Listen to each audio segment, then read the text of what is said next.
Greetings. What up? This is your boy Ryan Guy. I'm unjustifiably in a position I'd rather not be in. Oh, but the turtle soup always rises to the What? top. I'm telling you something else, Mean Gene and all you people in chat. When the macho Ryan Guy comes out, he just comes out like that. You know what I mean? What? With that, with that the boy right there. You Oh know my what I mean? goodness, that's awesome. And it's your boy Ryan. It's your boy Easy, and that was amazing. What was the first thing that you pulled out? It was Wendy. Oh, okay, because From McDonald's toys.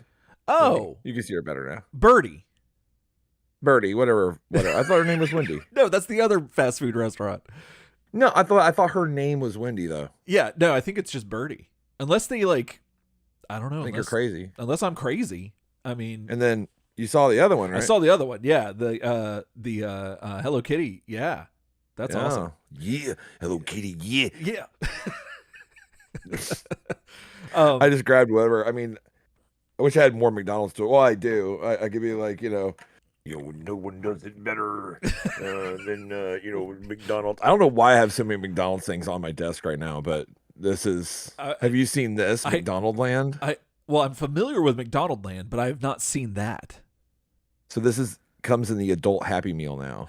Oh, okay. And this is Hamburglar, right? Yeah. And it's a metal box, which is nuts. And then when you open it, you got all of Hamburglar's like important information, like his McDonald Land passport. Oh, that's important, especially nowadays. So blown out. Yeah. And then you've got these are all stickers. You've got his mugshot. Of course, because he's a criminal. Yeah, that makes perfect sense. And then you've got what were these guys called? Were these like the Burger Kids, or because they were the Fry Kids? They were the Fry guys, but then and then these are like a stack of little burgers. Yeah, I'm familiar with them, but I just don't know what I don't think they had any. They had to have had any. Anyway, well, that's fantastic. Robble. Well, hi. Hey, we're back. We are. Thanks to everyone for being here. A lot of people in chat. This has been really fun. The 15-minute countdown, but it has. Yeah. So really fast before we get the whole thing going. I know this is kind of an awkward opening to the show, but like, are audio levels like roughly similar to each other? Like, can you guys hear me and hear Eric like around the same level? Yeah, because we're on new software and we're on all new stuff. Yeah. John Clemens said audio is good. Sadly, I can hear Ryan. So right. I think I think that probably means that we're good. Yeah. Because if he couldn't hear me, he wouldn't have said anything. He would have said, show sounds great. Okay. Yeah. Okay, good. Because, it's important. All right. Jake, first of all, guys, Noah, Jake, Ryan, M, Noah, John, everybody's in the chat. It's amazing. Thanks so much for bearing with us and being here when we returned. Absolutely, this is so good on a Tuesday night. To see everybody. I mean, on a Tuesday night, which is the new night of soup. You all go and you tell your children, significant others, work, the government,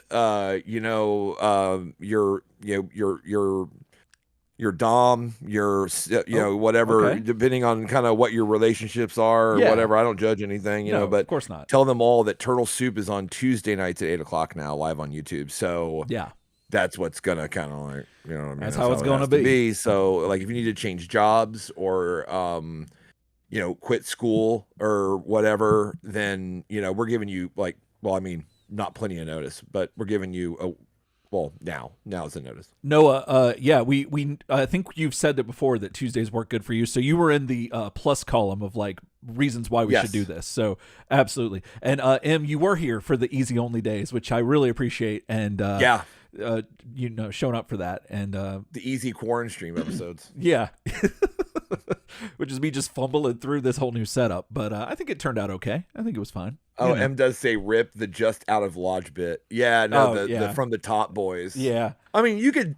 I mean, we could still just be fashionably late, and then just say like from the top. You could be like, I was sure looking for something in my hat box and I found it in my cowboy hat and now from the top. I mean, there's all kind of things you could say. I mean, like it doesn't need to be just lodge, but I do agree. The lodge was a thing. It was. So, yeah. Okay. Oh man. Really fast. Hate to say it, but John, Churro Soup be performed live as I watched through Ryan's window. Yeah. Live for you. So I think that he's making his trip down. I think is that a shadow reference to the fact that you got the transfer to be down here? Yep. Is that what I'm hearing? Yep. Okay. Well, you know what? We're gonna let that hang. I really cut off Eric's intro. He has the intro today. Actually, you're mistaken. You have the intro today. That's incorrect. That is not incorrect. That's the notes. Shit, did I open the wrong one? You did. You opened the wrong one. Oh, give me a minute. I was waiting. No. I was waiting. Okay, I'm sorry. I was letting Daddy steer. Yeah, so. No, dude, damn. Well, this would have worked a lot better had I known I had the intro, because then I just stopped like an idiot. I would have rolled right through it. I thought you knew. We talked about this beforehand. You were upset because you had it, because you said you didn't. No, I was upset. I was relieved because I thought I didn't have it, and I said I don't feel like the intro guy today, because sometimes you got to have the hot hand, you know. And I didn't know if it was going to be so hot, but I felt that way in the past. Yeah, you know what I'm saying? Oh, sure, absolutely. So I can overcome. I believe it. You know what I mean? Absolutely. I mean, I've seen no. No, you've overcome time and again. All right. It's your boy Ryan. Oh, it's your boy Easy. And you're listening to Churro Soup, the internet, nay, the world's only listener-supported podcast dedicated to the ongoing journey of the TMNT all the way from the very beginning. Yeah. Until I stop falling down YouTube rabbit holes of one particular creator who just posts very excellent documentaries on old internet drama. Oh. That just got me hooked. Oh, that sounds fascinating. Like, yeah, I just watched a whole video on goddamn, what's his name? The dude from Falling in Reverse. Oh, Ronnie Radke. Ronnie Radke and all of his like just in like just myriad drama that you just can't get around. The only reason I know that name is because we watched a video last night where somebody was talking about him too. So that's the only reason I know him. But yeah. Yeah. Mm-hmm. I think the guy's name is like Tom Turkey or Turkey Tom. I think that's the YouTuber I'm watching. Turkey Tom. Very great documentaries. Yeah. I tell you, I watched two that made me go, famous people should be in jail. One of which was Andy Dick, who just turned into like a serial like groper, and I don't know how he's free. Yeah. And then Bam Margera. That guy did enough to be under the jail, I think, and somehow just rolls around. It kills me because I'm a little bit like, if you and I, if anyone on this chat right now, anybody watching the show, if we did 0.01% of the shit Andy Dick did, we'd be in the prison under it. Oh yeah. Like it would be one time and then you'd be under the prison. He's now hanging out, living in like a RV with these guys streaming on this like crazy ass platform. Yeah. Where they just do IRL like streams and try to get donations. And he's basically being just used. And like, they just keep him drunk all the time. And that's Andy Dick. Yeah. And I'm like, if I was ever in an RV and drunk, I'd get arrested. I think. I'm pretty sure. Yeah. Like, yeah. You know. Yeah. Anyways. I feel like the only reason they're able to get away with half of the stuff they do is because they know other people that did it, and if they get caught, then they take them down too. And that's, I mean, I don't know, that's unfortunate. Maybe but unlike Andy Dick, who is live on some weird ass streaming platform doing awful shit, we are live on YouTube. We are, which is the clean way to be, and the right way to be. Absolutely. So be sure to subscribe. If you're just, we got over 500 subscribers while we were on hiatus, which I think is hilarious. Oh yeah. Well, you just can't really call it hiatus because it wasn't planned. No. But while we were away. Yeah. So let's burst that number even higher. Thank you to all of our audio listeners as well. If you can rate and review us on Spotify, iTunes, or Apple Music, Apple Podcasts, whatever you can do it on. I don't care if it's Podbean, Flickerbean. I don't care which one it is. Oh my God. Click, just give us that 5-star. Mr. Bucket won't bother you anymore at that point, and you'll be good to go. And if you're already subscribed, share the stream and let people know that Turtle Soup's doing done been making this podcast. We have. Speaking of done been making the podcast, we have a Patreon, and patrons who have stuck with us are saints. Yep. And amazing people. Now that we're back and the gear technology stuff is worked out, we are going to be blaring back with episodes and bonus episodes for all you on Patreon. We have 2 patrons that we're going to call out today. Just like I have these 2 toys from McDonald's. I've got Birdie. I got to get them close. Yeah, I was about to say. I got Birdie, and I got Hello Kitty Donatello. This one is Tara Clarkson. Tara Clarkson. Yep. Right. There we go. See, I thought it was Wendy. You thought it was Birdie. It's Tara Clarkson. Tara Clarkson. And then the other one, this right here, is Danny O'Donnell. Oh, okay. I was about to say. And the show is for y'all. There you go. So that's how that's going to work. And no, Krang is not here. No, thank God. Not yet, at least. Well, right. You never know. You never know. Oh, but speaking of never knowing, it feels like with us not having done a podcast in a metric year, what are we doing? What are we doing today? What are we doing today? What are we covering? In the journey today. In the journey, we are in Mirage Comics TMNT Volume 4, Issue 4 from June of 2002. Which is sad when you think about it, that it was 23 years ago. But yeah, that's kind of wild. But yeah, we're making our way through. I mentioned on the live stream we did last week that I'm thinking that we should be doing.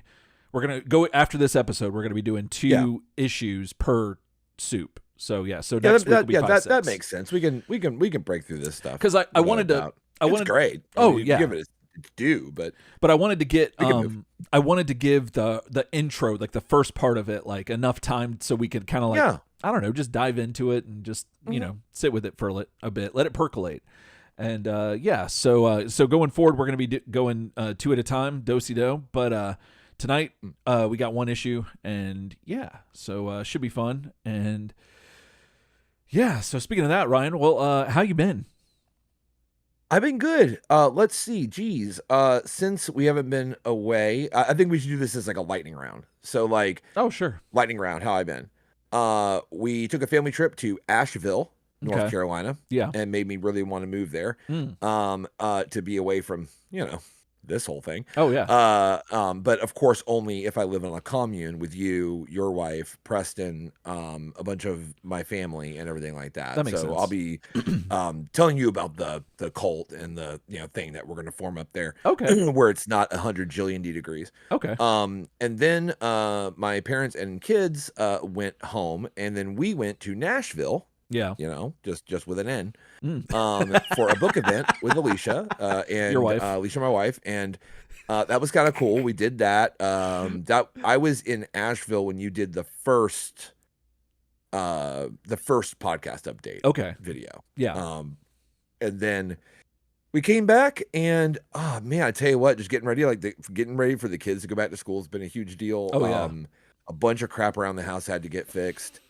Wow. That's been pretty much it with me. Just in and out of that. Yeah. This last week, we were supposed to try and come back last week, missed that because of back to school events and crap like that. But now I'm good. Yeah, it looks like the coast is clear going forward, which is going to be coast is pretty clear. Cool. Yeah, and especially with we had a fun trip, and okay. Yeah, that's kind of been it. Well, that's good. What about you?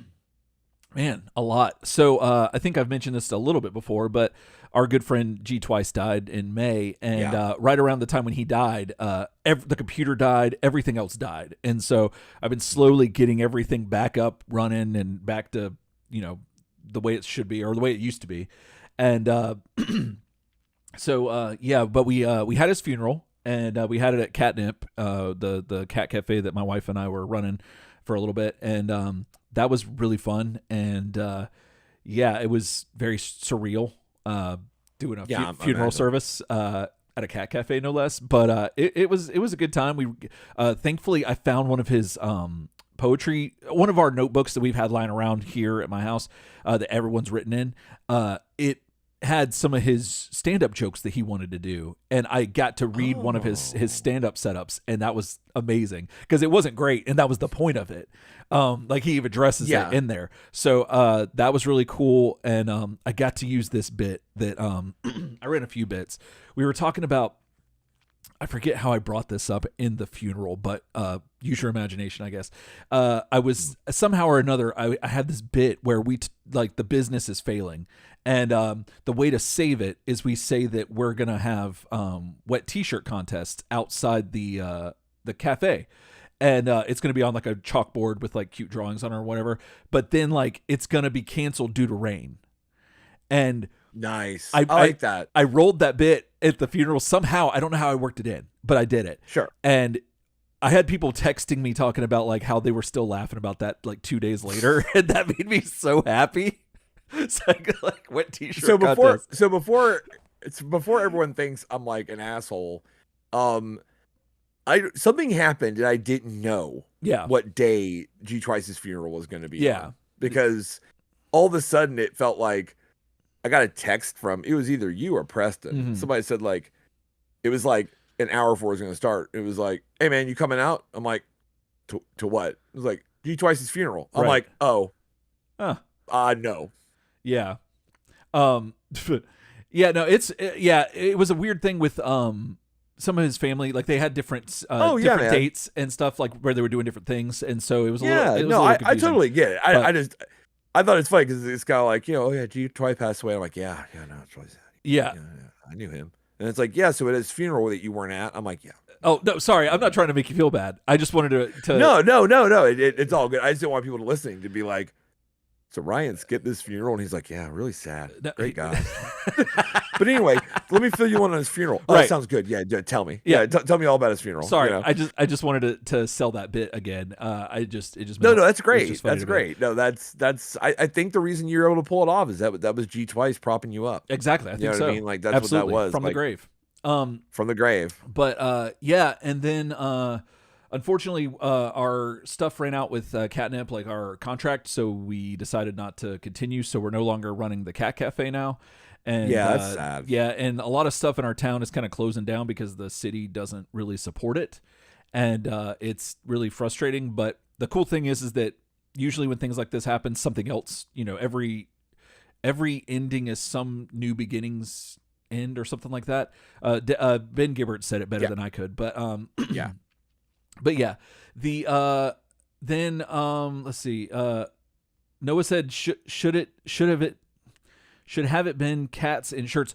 Sorry, the reason that triggered me is because we auctioned off his cat shirts at the funeral to help with some of the cost of because he wanted to sell his old cat shirts to help the business, and so we did that, and it was kind of neat. So so I was like, how did Noah know? But then let's see what else has happened. I got the Switch 2, which is rare for me to get a new system almost immediately. On day and date, that's pretty. Yeah, it was. It was because I had a friend tell me that it was going to be sold out by the time I wanted it, which is in October when the new Pokemon game comes out. And he was telling me all the things about how it's so much better running games on Switch 1 games. And yeah, I got it, put in Pokemon Violet, and it was like a brand new game. It was like, this is insane. And so, nice. Yeah. So that's been really cool. And then real quick, I got to buy 6 pairs of pants that I liked for $5, Ryan, in a Sears, no less, that's still open at the Florida Mall, I think is what it is in Orlando. Yeah, we saw it. We went to the Florida Mall for Shannon's birthday. Well, we went other places, but we ended up there. But Shannon, my wife, had a birthday, and we went there. And I clocked a Sears, and I'm like, okay. And you know how, like, I don't know if you're like me, but when I go to the mall, I know you hate the mall, but when I go, I have to do the perimeter. I don't cut across. I don't zigzag. I have to, wherever I start, I go around the entire thing. And I won't go into, so if I see a store on the other side, I have to wait until I've made my way there. Oh my God. Yeah. Oh, I would really hate going to the mall with you. Yeah. That sounds terrible. Yeah. Like that sounds like a mall frog march is what that sounds like to me. Yeah, I guess I did it because I was afraid I'd forget that I'd miss something. Like I wouldn't go to a place, so like that way I can get everything. Well, there's a logic. Well, okay. Well, what I will say is this: like, this is a mall that you've never been to. No, I've been there. It's just been a long time. So it's been long enough that like the stores could change. Absolutely. Yes. I'm a little bit more of a like take the center and like look left and right. If it's a mall I've never been to, maybe take my time, make sure I don't miss something. Gotcha. But like if it's a mall you don't go to very often, things can change. Mainly like if I'm going to like our mall near us for something, like I know what's there. Yeah. Like I know what I'm going for. And it's harder with that mall because the addition that they added on, it's very hard to do the perimeter thing. So yeah. But it's really hard to do the perimeter thing, yeah. But when we walked in, our mall is built like an inverted cross, if anyone's wondering. So it's hard to do the perimeter to start with. Oh yeah. Because it's like, would you like to walk around the stations of the inverted cross? Then there you go. There you go.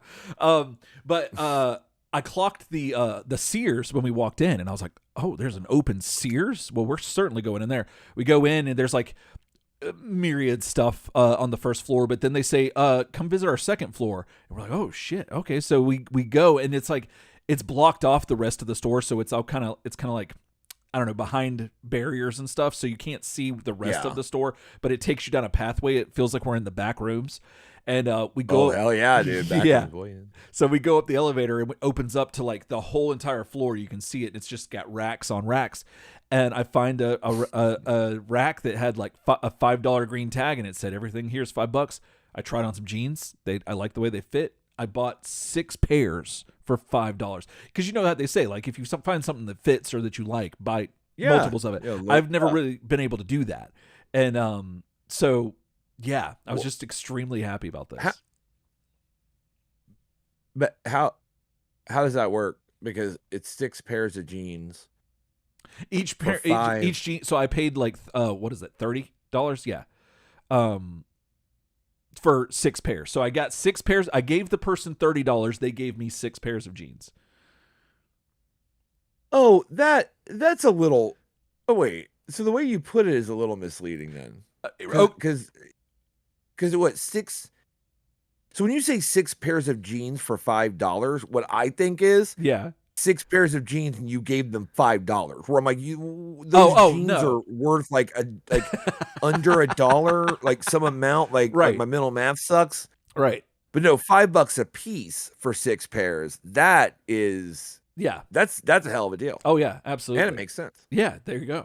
It makes dollars too, and so we Yeah, that was exciting, and I was just very happy about that. But that's pretty much been my life outside of getting the show set back up and up and running. No, so that's been like that's been crazy. Yeah, like that thing has been a lot. Mm-hmm. And I'll tell you about it. Especially, I'll tell you about it later. But yeah, it's one of those things where you got to stop thinking like a streamer and you got to think like an audio engineer, and then like once I did that, it made perfect sense and we got it. But yeah, it was a little hectic, but we're back, and so thanks to everyone again for sticking with us and being here on the live stream. So I think that at this point I think we're good to hop in. Are you ready to get into it? Dive in? Yeah. Dive in. All right. Let's see if do it again. Let's see if all this stuff. Let's see if it works. Here we go. If it works. Here we go. Whole thing explodes. Yeah. All right. Oh no, it went to I hit the wrong button. 2 men killed. Oh, thanks Noah. 83 cents. Appreciate that. So that was a mental math number. It's like 6 pairs of jeans for 83 cents a piece. For $5 a piece. 83 cents. Oh, you're doing math on the mic. No, it's just like I couldn't do it. Yeah. Man. All right. You can't do math on the mic. Chat is so good right now. Noah says I get that. I have my set pattern in Target. My wife hates it. Yeah. I bet you he has like a perimeter run. I got to go straight to the toy aisle because toys might sell out. And then after that, I'm good. But like, yeah, when it comes to like stores like that, like Walmart and Target, yeah, when I have to go in them. But yeah. Jake says he remembers buying this one. Yeah. No, this is well then follow along in your workbook. In your memories. Jake. Like I love it. I love it. It's like, number one, assuming you still own it. Number two, go get it now. Like, have it now. like get this issue now out of your possessions. Like that's going to like actually happen. All right, let's see. So, do you want to run the So Basically, or what do you think? Oh God, because I got some in the notes if you need help. Yeah, I actually had to go back over issue 3 again, just to get the literal, like, what's going on. Because this issue opens up, where, like, Leo's like, snowman. Mm-hmm. And I'm like, I have no idea what's happening. So I have no idea what's going on.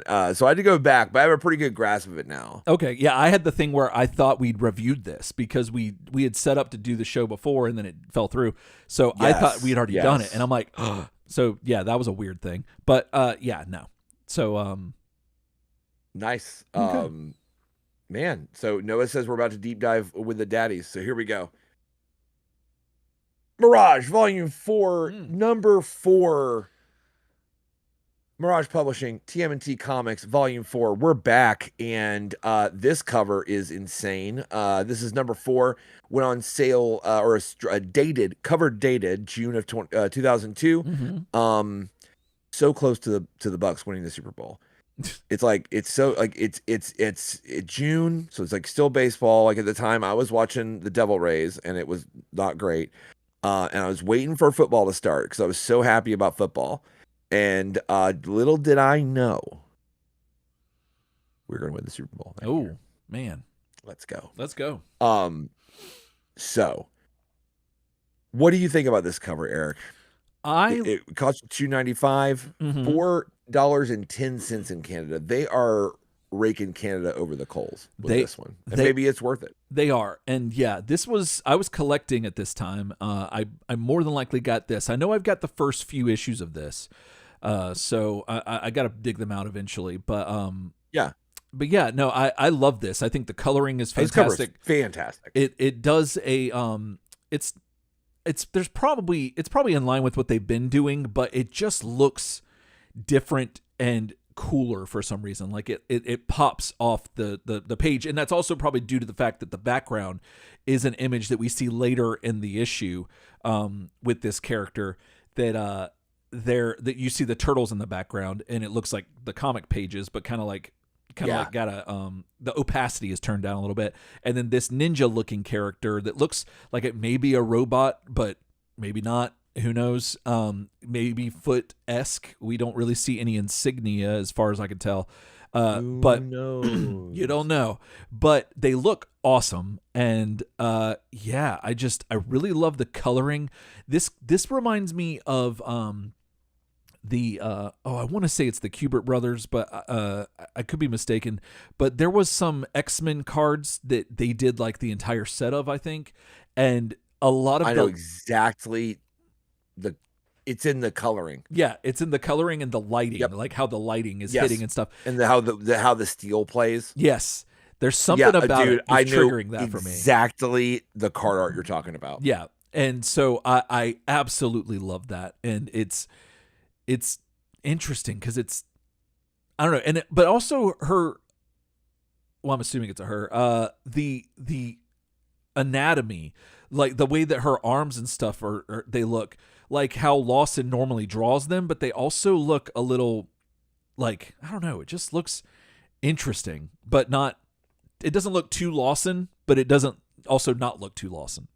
No, like I think the most Lawson comes out in the fingers on the left hand. Yeah. The way that the digits and the kind of the knuckles are that's kind of the Lawson giveaway. Oh yeah. But I think that the coloring and painting does so much. Absolutely. And then again, I'm trash for the mixed media. So having the panels in the background.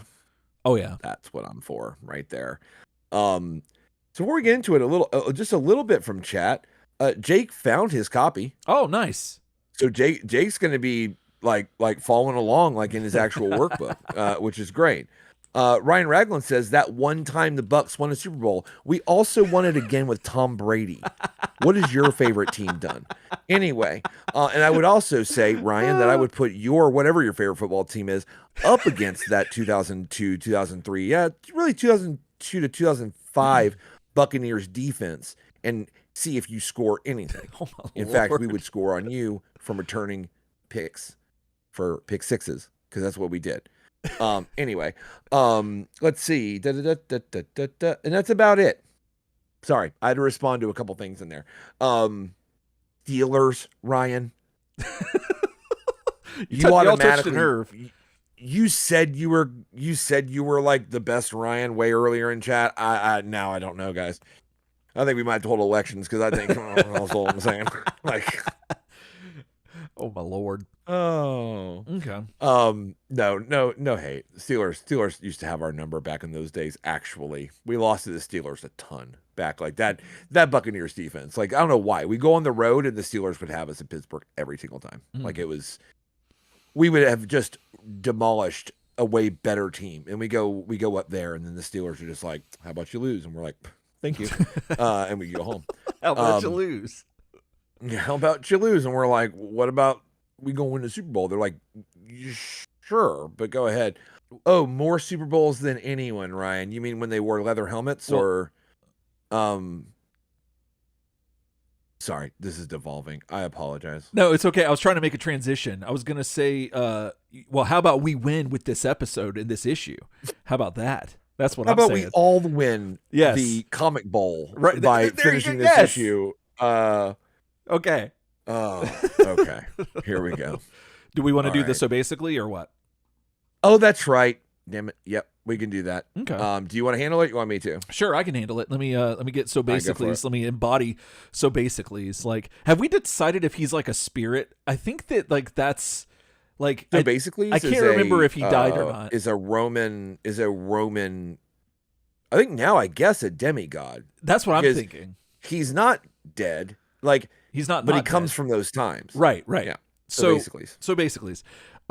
So the Utroms and a mysterious figure have migrated from the moon to Earth, and more specifically the bottom of the ocean, as we saw in last issue. Don, Raph, and Casey got the armored truck that they've been kind of messing around with, that they found functional. They got it functional and back above ground, just to observe all of the craziness that's been going on. Leo is still chilling in the lair, just hanging out for like the last 3 issues. Mikey is being escorted by Raptor, who looks like Angel from the X-Men, except with talon feet. And yes, he decidedly has bird feet. Decidedly has bird feet, confirmed. He's taken him from the secret superhero hospital entrance, back to his home, I guess. Back to I said his home in the notes, but I guess it's like wherever Michelangelo was going to get dropped off. And that just so happens to be when the Utroms appear and everyone is looking up and they are spotted. So, it's like bad timing. Shadow. Bad timing. Shadow returns from her hang with Jay and finds Splinter watching the news unfold. And Shadow calls April to check in on her, but the reception is cut due to the Utrom arrival. And so that, and then we got to remember that this is like very still fresh post 9/11. Like, so there's a little bit of this influencing some of this stuff. So I can see that, like the idea of like everyone in the city freaking out and being kind of unified by like. Oh yeah. So all right. So that's so basically.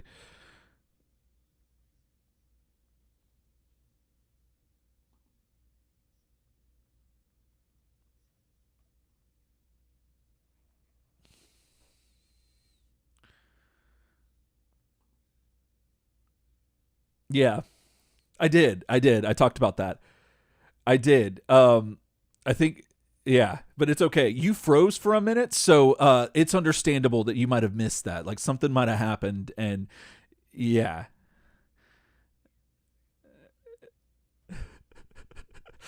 Yeah, my heart would skip a beat. Yeah, it was terrifying.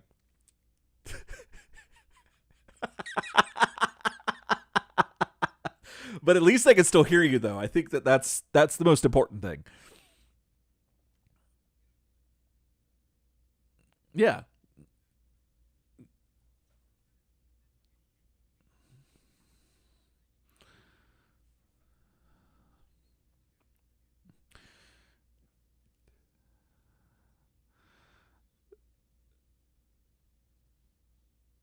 Oh. Oh. Hey, hold on 1 second. They're saying your audio's out. Hold on. I got to figure out what happened there. Yeet. All right. I can hear you. So why is... All right. Let's see. Da, da, da, da, da. Discord. Let's see. Oh, yeah. No, that's fair. Okay, I think you're back. I don't know what I did. Am I back? Yeah, it looks like you're back. Let's get Ryan's back in the chat before I actually do this again. For John Clemens. For John Clemens. Okay, yeah. I'm back. You're back. All right, cool. I tell you what, if we ever clip this and we're trying to do like only the coverage, or this episode's going to give you hives. Oh yeah. Yeah. I got to do the Macho Man voice to confirm I'm back. I'm back. God, I've lost it right now. I have to get into a place to do Macho Man where it involves like finding Macho Man again. Yeah. Like I have to find him. He's not here right now. So just to go back over it, because I guess I cut out, your credits for this episode, for this issue are Peter Laird is on writing, lettering, inking, and toning. Jim Lawson is on layouts and penciling. Eric Talbot is inking. I love Eric Talbot's inks. I said that before, and I'll say it again. Michael Dooney painted your cover on top of Jim Lawson art, as well as Dan Berger on production assistance. And there's something really cool at the end of this issue that has to do with Dan Berger, who's one of our favorite absolutely people. I forgot to mention, I don't want to get up and go get it right now. Okay. But Alicia was at Tampa Bay Comic-Con doing some panels for romance and stuff like that. Yeah. And she wound up running into Todd Langen, the guy that wrote the screenplay for TMNT 1 and TMNT 2. Oh, yeah. And she got the last page of the script. Oh, that's that sick. He signed Ryan Abunga, and and then signed his name, and then she told him all about Turtle Soup, and he's like, I think I've heard of them, and he's like, oh, I'll check them out again or whatever. But apparently he was really cool, and they just talked a lot about writing, which is interesting. That is interesting. Like just in general about like writing and stuff, and he was apparently really nice. Oh. And was just very personable, and the page was free. He she sent me a picture of his booth. It was like, basically, hi, I'm Todd. I wrote TMNT 1 and 2, free script pages. Nice. Everything's free. And I'm like, that's really cool. Yeah. That's awesome. Ryan said I resurrected like our Lord and Savior. There you I wasn't going to say it, but I'm glad somebody did. Somebody once called me a better Christian than most Christians he knew. Somebody. All right. So So here we go. Finally. So we open up with some freaky old hands, massage and something. We don't know what it is. Don't know what I'm saying? Like it's a mysterious thing. Saying Shadow used to love this. And hold on, give me 1 second. I gotta resize my comic because it is way too small and I can't read any of the words. If I'm gonna be quoting it, that's not a good look. Yeah. So it's basically Leo. Now you see he's building snowmen on the roof, and he's just reminiscing about Shadow and how she used to really like this, and when she was little, but she's also like older now. He's like, she's gonna get her driver's license and stuff, and and it's just interesting, and that's like kind of how you open up, and he talks about potentially moving back to Northampton potentially. Like he's like, yeah, I think it's good that Casey and April have her out in the country. I think that's safer for her in general.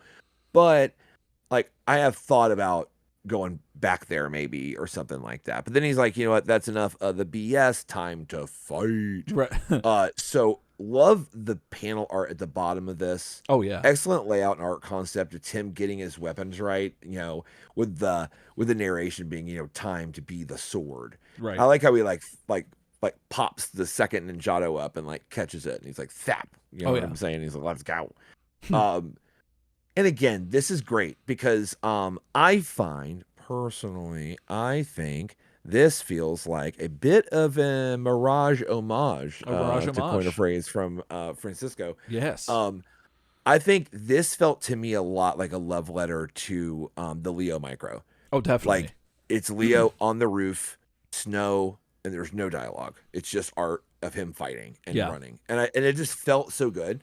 The art here is fantastic. On page 5 of the comic, love this top panel. Again, layout's really simple because you don't really want to distract from it.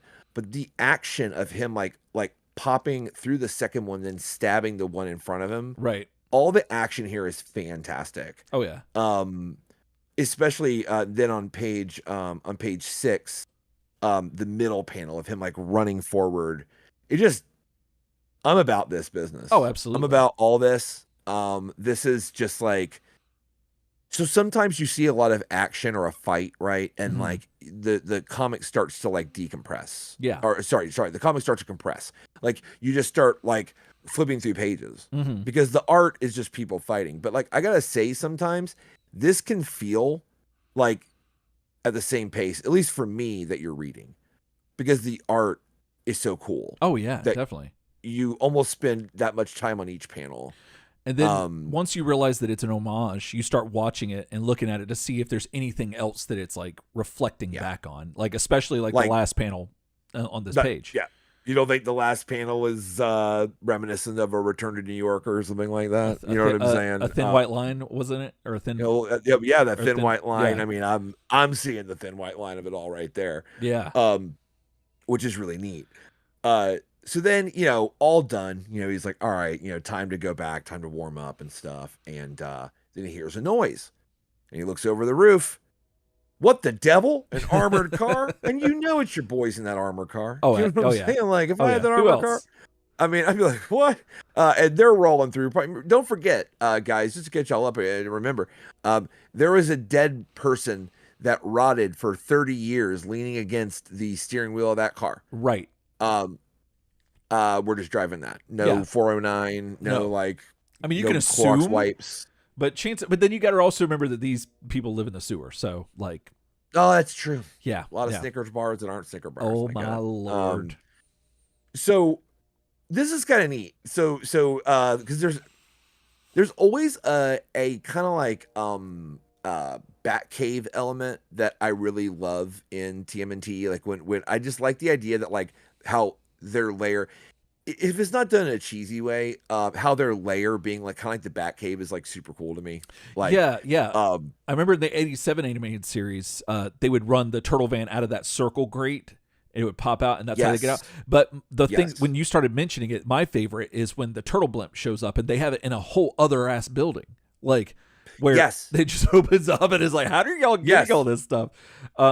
Yeah, it's. I mean, well, it also what the although it's not canonical, I don't believe in the animated series, but the toys that were obsessed with the phone booth entrance. Oh, the layer playsets like had to be the phone booth entrance. Yeah, don't think that was ever in the animated series. I don't recall it. I don't believe it. No, I think it happened once. I have a vague memory of it, but I could be mistaken. But I think it might have happened with the Neutrinos. I know they did. I know that they could launch out of the sewer at some point. I knew a lot of stuff went down, but there's something about that phone booth like that, like going down. Kind of reminds me of that, but of course the inverse here. So Leo pulls on some of the little pipes up top of the chimneys, a chimney snack, and now like the windows open up and it's like a whole elevator. Right. And he gets in there, and this is my jam because I love it. Because I'm a little bit like, oh, like you have like a freight elevator, and like who did that? And it's like, I don't know. It's I don't know right now with how cool this comic is. I'm like, yeah, man. Yeah. don't care. This is cool. Oh yeah. And he goes down the elevator base, says like, yeah, like, good thing we have a big garage because they always bring home like crazy shit, like including Donatello. He calls out Donnie in particular. Yeah. So he comes down to be like, what's that armored truck? And these cats talk about like, bro, it's so wild, bro. Like, there's like, oh man, the people, bro. Can you believe like the people outside? Can you believe all that weird shit is going down? And he's like, huh? And they're like, no, dude, the aliens, they're coming, bro. Like, the aliens are coming. And he's like, oh my God. He's like, I've been out of it. Because you're right. He does act like he's just been in the lair for like three episodes of this series. Like three episodes of this series. He's just been sitting in there. He's checked out. So he can't catch up. No. Like, he can't catch up. Like, so he does say he's been practicing, and they're like, okay, well, let's fire up the tube and see what's what. So they kind of walk in to check out what's on TV. Right. So then it cuts over to Shadow and Splinter, old rat dad. Oh yeah. They are back in Northampton, and they're watching TV. And the truth is, like, this is mainly more about like them talking than what's actually going on TV. We'll learn more about what's going on with that. Right. But Shadows, there's a lot of people can't get a hold of each other, which when you mention 9/11, this is the biggest 9/11 vibe I got as well. Yeah. Is the phone lines are backed up. Nobody can call each other. Mm-hmm. So that happens right when the aliens come, or what we know are the Utroms come. Yeah. April's trying to talk to Shadow, and her phone call gets like dropped, and then she can't make it back through again. Shadow here says like, have you heard from the boys, meaning like the turtles? Yeah. And Splinter's like, no. Right. Now we do see that also in the house today are members of the Justice Force. Yep. I'll be honest, in their old person versions, it is very hard for me to remember who is who. So yeah, I believe I know that the guy on the iBook, the guy that's remote right now, is Mr. is Joey Elastic. Joey Elastic. And then the other, he's like looking old. Yeah, and then the other guy is Stainless Steve Steel. Stainless Steve Steel. That's why he has like the little divot in his head. Okay, right. Yeah. And so Steve, we know that Zippy Lad. We last saw Zippy Lad at the hospital, the superhero hospital. Yeah. So like, he's over there. Yeah. But they're on a Zoom call. Right. Effectively. Yes. Effectively. I don't know exactly. I know that like Macintosh laptops, they had something like this kind of early in the 2000s. You could video chat with people. Yeah.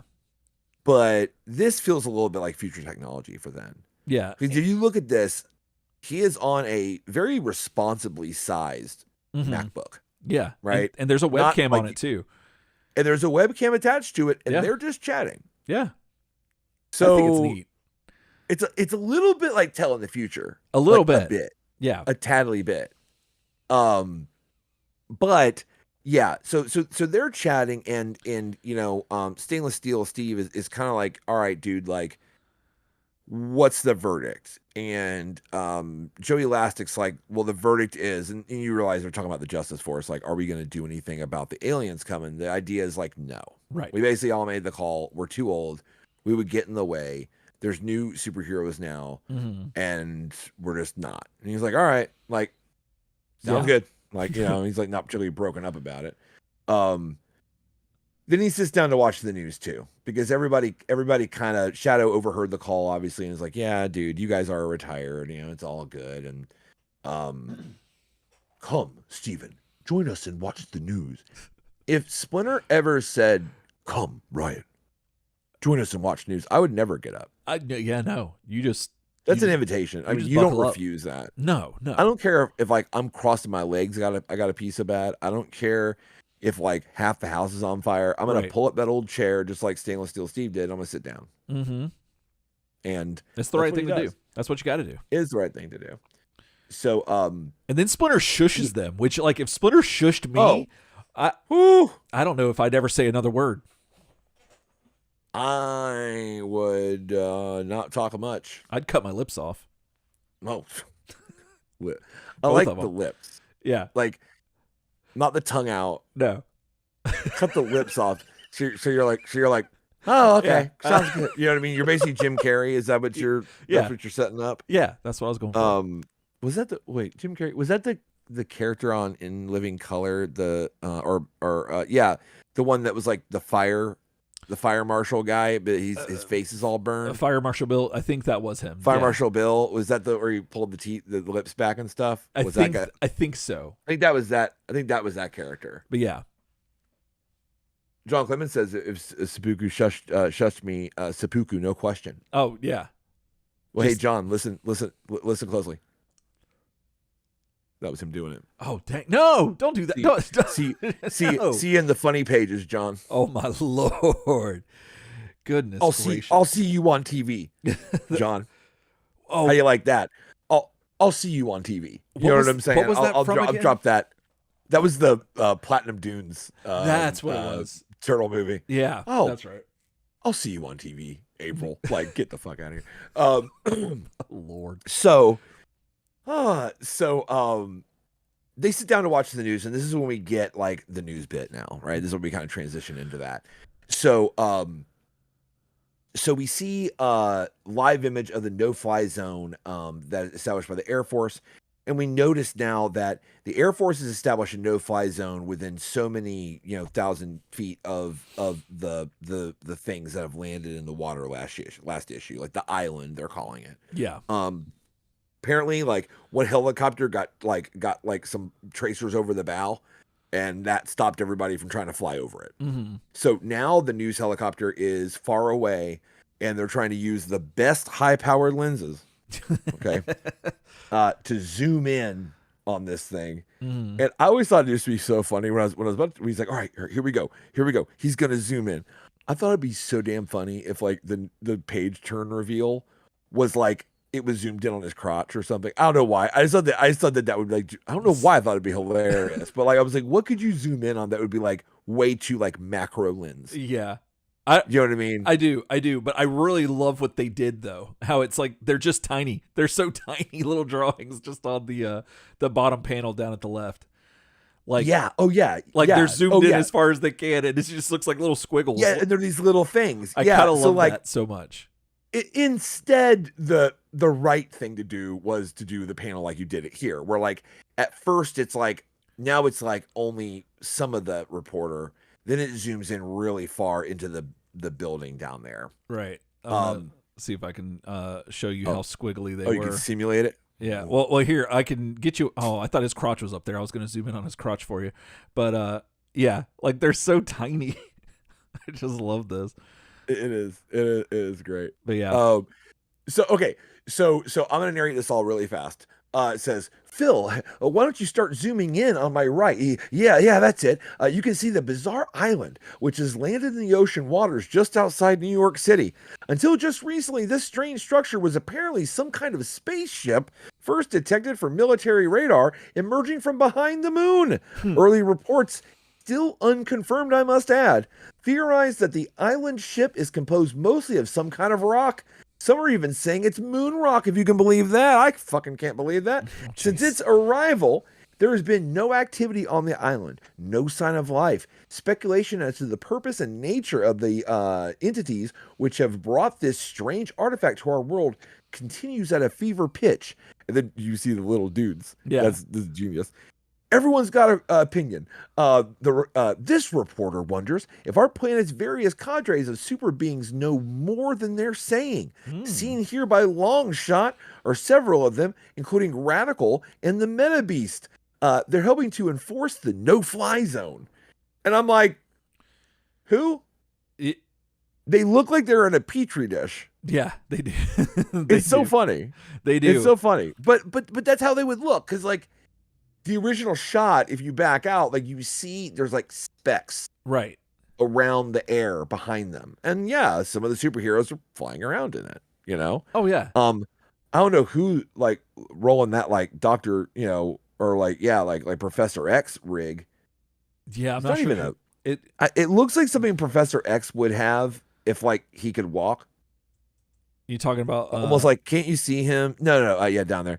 Can't you see your boy like on what it basically looks like a treadmill? Yeah. But he just like wears a little helmet on his head and he can fly around. That Yeah. just feels very like Professor X coded to me. Oh, definitely. I think that I think the person on the bottom right is probably, didn't they say Radical was out there? Yeah. That's probably them. Cuz she doesn't have a cape. Oh. True. And Radical, well, that little speck below Superman or whatever like doesn't have a cape. That's what I'm talking about. Oh, I thought you meant Professor X, y'all. No. I thought you meant my Uncle Charles. No, I miss my Uncle Charles. No, there's somebody he looks like that, but I can't think of. But you had it spot on with the treadmill. But yeah, it's like treadmill of my mind makes it so I can fly. Right. So which was weirdly the name of my first EP. So it was strange. It was. Yeah, but that's them. They're in a petri dish, and it's kind of weird. So now we cut back to the turtles again. Mm-hmm. Casey and April have like kind of made it home, or sorry, Casey was there.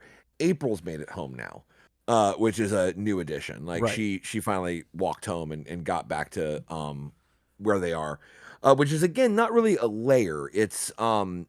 It looks to be one of the buildings that April and Casey acquired in Volume 2. If I had to guess. Yeah, I'm not sure because I think we've seen this area before. Because Raph and Leo came in talking about like how cold it was or whatever. And no, I guess there are stairs that don't have like guardrails that should be like a sewer. It's just weird because like before we were definitely in the sewer. I see what you mean. He was on the rooftop and then he went down and then they were by the parking garage. Right. And then they walked inside and now they're in like a room. So I guess I thought like, oh, are they still like on the ground floor of that building? Yeah. But no, it looks like there's stairs that like go down into if it's not the sewer directly, it's like getting there. Right. Yeah. It feels like a little pit that they can go down into, and there's like around it. They have their rooms and stuff, I believe. But yeah, it's almost like a weird like Ninja Turtle situation room. Yeah. Kind of thing going on. Absolutely. So one thing on this page, the thing about April and Casey that I love, because like I don't know, maybe I'm alone in this, but it felt like you'd rarely see them like embrace, I guess, or like do anything to like they tell you that they're in a relationship and stuff like that, and I guess we might have seen it sometimes, but or at least in my opinion it's been a minute since we have, and seeing like his hand on her shoulder and her hand on his leg, I mean something about that just I don't know, it made me feel like it did its job. It showed me that they were together. And they don't often they often don't show them. There's not a lot of PDA usually with them. I feel like you don't, and a lot of times they're not in a situation to show it. Like, think about Volume 2 and like some of the stuff with like Baxter and they're running around, all shit's going down. I mean, like they never had a chance to like just chill, right? So I agree. That is remarkable. It is cool to see them sitting as like a couple would on a couch. Oh, it's like. And it also just gives you that cool idea that, like time has passed since Volume 2, because Volume 3 right now is not canon. So like there's things that happen. Yeah. Like earlier they mentioned like ever since the thing happened with the werewolves, Shadow's been in Northampton. Mm-hmm. And I'm like, I'm pretty sure that we don't know what that is. Right. Yeah. Like that just, that happened. And, exactly. Yeah. And now they're over here. Yeah, so they're chilling, and again, like they do mention Radical. They're kind of like, God, she sticks her nose in everything. And then Mikey says, like, dude, I think I recognize one of those guys from the hospital. And it's just funny because I think it's more about like the action, like the actual like seeing them all sitting together than the actual dialogue. Yeah, because it's a lot about like, hey, when you zoom in, things look like little specks, and it's like, oh. Oh, okay, like yeah. And then they're like, yeah, well, shut up, Mikey. I don't know why. Like, who says it? I think it's Raph says, Mikey, if you don't pipe down, I'm gonna send you back to the hospital. You keep blabbering about. And I'm like, he just was trying to say that he thinks he recognizes one of them from the superhero hospital. You know, the place that none of y'all been. Right. And he thinks he recognizes. And of course, there's a lot of, I can't believe this is happening. This is just like a movie, blah, blah, blah. But then everyone stops talking because they hear that something's happening. You know what I'm saying? Something's happening. Oh, yeah. It's like, oh, quick. Quiet, lunkhead. We're trying to hear this. Yeah. That's Casey. I'm like, that's genius. And what we see is, again, they kind of repeat somewhat the motif of like the several TV view angles with the rounded corners in the boxes, which I just absolutely love. And that is a great shot of Raph's eyes. Thanks, Jake. That's good stuff. He's like, hey man, like go back on page and go up to the top and zoom in on Raph's eyes. There it is. Hey man, stop that, man. Hey man, what is this? What are you talking about, man? Is this your Raphael? Hey man, shut up, man. I'm sorry. I don't know. Like when Jake in chat said like, "Oh, I like those eyes." I said, and they're good. They're good eyes. But he's like, "Hey, man." I don't know why I started. It kind of reminded me of whenever. Shut up, man. It kind of reminded me of when we used to go to Panda Express before we do the show, and we'd do the voice of the hungry panda. Be like, "Hey, man, you gonna eat that? You gonna eat that?" Because hey, you gonna eat that? Because he just looks so hungry. Okay, I thought you were going to reference when you'd walk in and do your eyes like this. No, I'm joking. Oh my Lord, no, jeez. I couldn't even hold it together. I wanted to like do it dead ass. I would be like, yeah, no, like, no, I'm sorry. I thought you were talking about that time you'd walk in and you'd be like, weep, and I just couldn't keep it. Lord day. Oh my God. God. You remember when we used to go to Panda Express and I used to walk in with my eyes? You remember that? You remember when we used to do that? Yeah. The good old days. Oh. Oh my God, dude. No, you remember that? We used to walk in there and I used to pull my eyes up like that. Remember that rhyme you used to say? Oh no. I don't. Can you recall it for me? I can't seem to forget it or remember it now. I can't seem to remember it. Okay. Yeah. It was just some really racist shit that you did. I'm just like, like, it's kind of like burned out of my head. You read from your journal one time and everyone thinks it's me. So, no, that's yeah. Thanks, Ryan. Why do you think I write it down? You know what I'm saying? Like I write it down to get it out of me, but then like get it in me. I have you read my journal. There you go. And then, yeah. Anyway, so, but no, I do remember the voice of Hungry Panda. Yeah. We used to sit there and like Hungry Panda would be like on the table or on a menu or something. And we'd be like, hey man. Hey, you gonna eat that? Hey man, you gonna finish that egg roll or what? Like, and we did make ourselves laugh very hard about that. That was like, so much so that like I don't call it. I have to force myself to call it Panda Express because I was so used to I call it Hungry Panda. I call it Hungry Panda all the time. Yeah, it's what I call it. Yeah, same. But yeah. So, I love being back with you, Eric. Oh yeah, great. No, it's nice. So I haven't laughed that good in a minute. So So yeah, we're back on the news shot, the 4x3 TV angles, which I'm a big fan of. Which this helicopter looks awesome. It looks like the helicopter in the second level of Double Dragon 2 that you have with all the buff dudes jump out and you gotta like you gotta beat them up. Yeah, bro, love that. Let's go. I'm kind of triggered by that. So buff dudes are gonna pop out of there. But I say get this dude a cold shower or something. You know what I mean? Like, the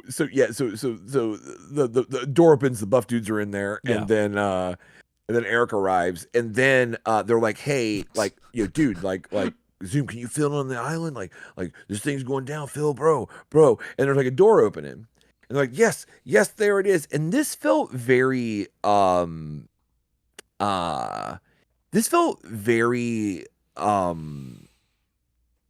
god damn, Ryan. The movie where the aliens come down from the 50s. I love it. Close Encounters? So much. No. It's old. It's the movie where like the spaceship lands in the park outside of Washington, I think, and it sits there forever. And it doesn't open for like the day the Earth stood still. Thank you, John.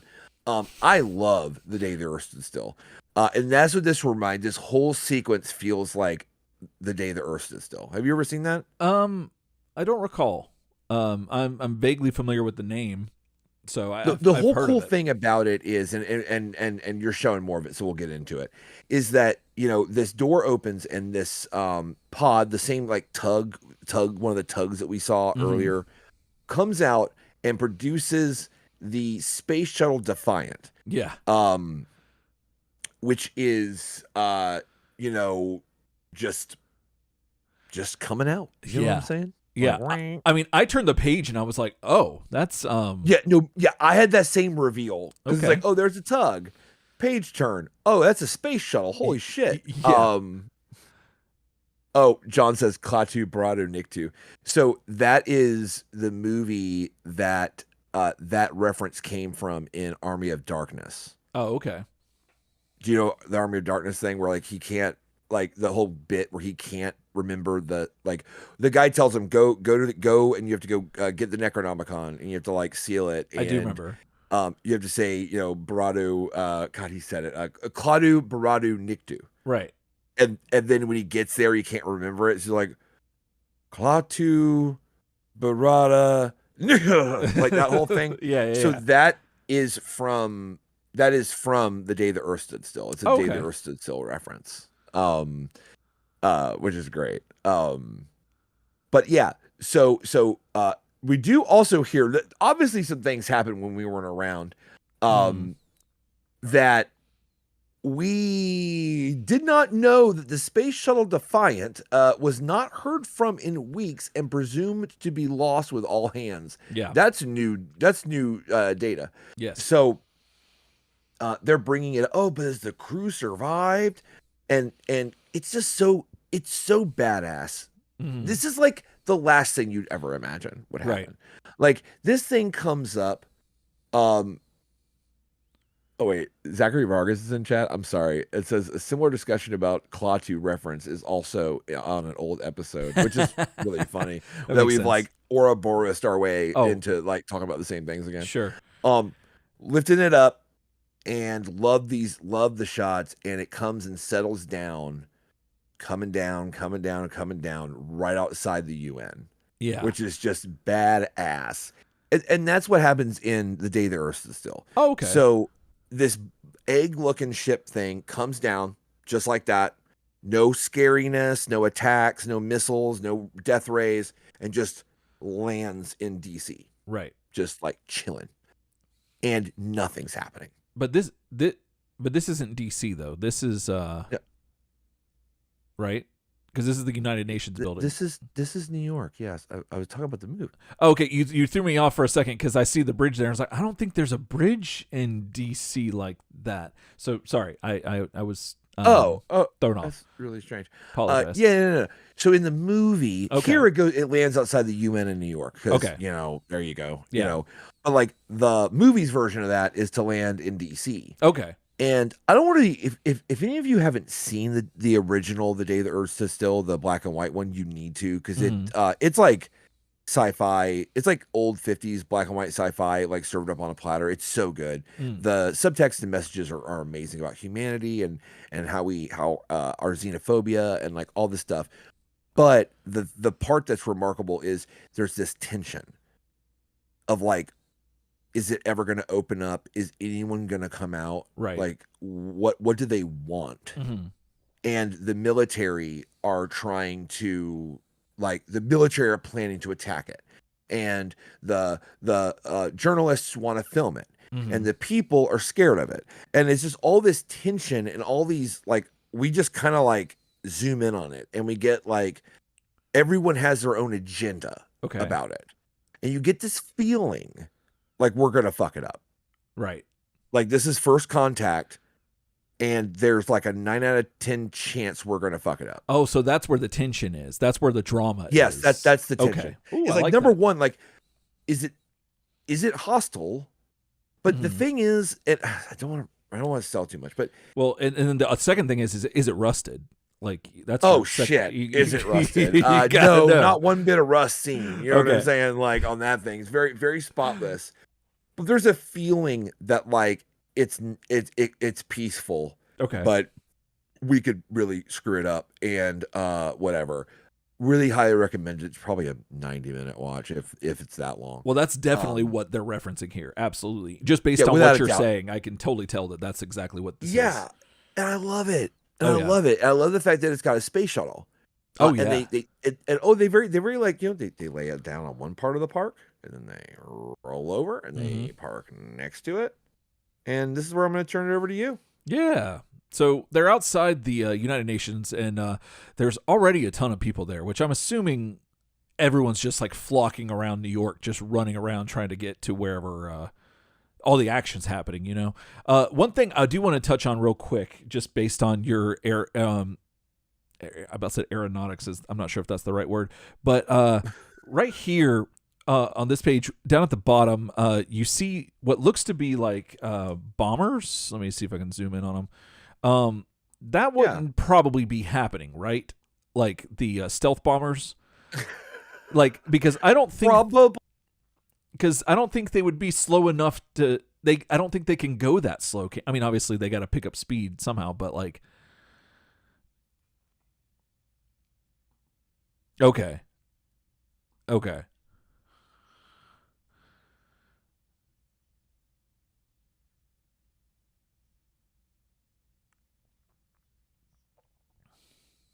Mm-hmm.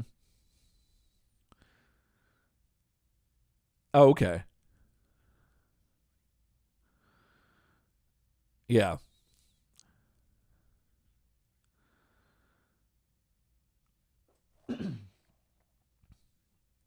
Oh, okay. Yeah.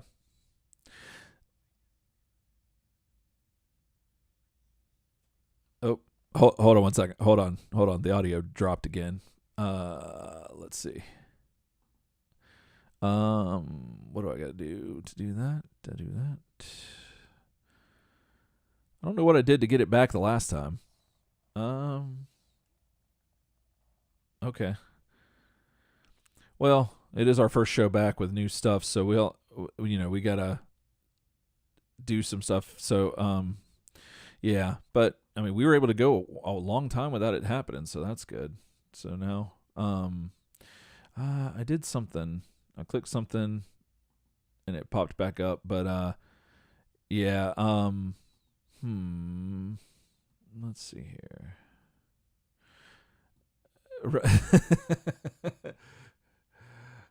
Okay, let's see if that does anything. No. Okay, that's all there. That looks normal. Oh, there you go.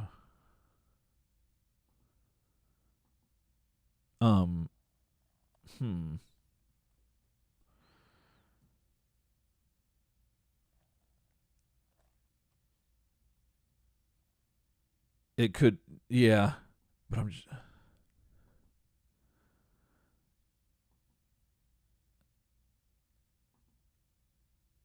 Yeah, I don't know either. I don't know how we got it back last time because it just came back and then everything was fine.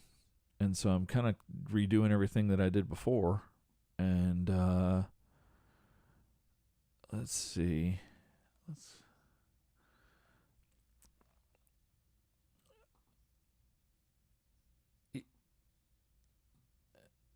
Yeah, OBS is showing me that you're not coming through because I saw it, then I checked chat and I saw that it wasn't coming through. But I'm not even seeing you on OBS, so I'm getting you fine in my ears. Like I can hear you perfectly. But yeah, that it came back the last time. Just it just popped back in. Okay, there it goes. Now you're say something. Now I'm back. Now you're back. Yeah, I'm back. So yeah. All right. Well, Well, this is something fun for us to work out later. Yeah, homework. While I was gone, basically John Clemens provided a lot of insight on the F-117, and was basically saying what I was going to say, which was that it's not that stealth bombers, because you were saying, are they too fast? It's not that they're like hypersonic aircraft or anything like that. It's just that their stealth all comes from reflecting radar stuff. Oh, okay. And they are high altitude. They can fly pretty high. Mm-hmm. But then he also points out that like they don't have any air-to-air capability, so why would they be out there like looking to like engage it? Like Right. they could not engage that. If that tug went nuts and started like shooting like, air-to-air missiles at things or beams or something, there'd be like nothing. Nothing happening. You know what I'm saying? Okay. So yeah. Paul Calgoat's in the chat. Oh, hey Paul. Yeah. Hey Paul. We've been doing this thing. Okay. Anyway. So yeah, so we're at the UN in New York, and everyone's kind of like excited, and they do a real good job of conveying like the urgency of all this. The police are there.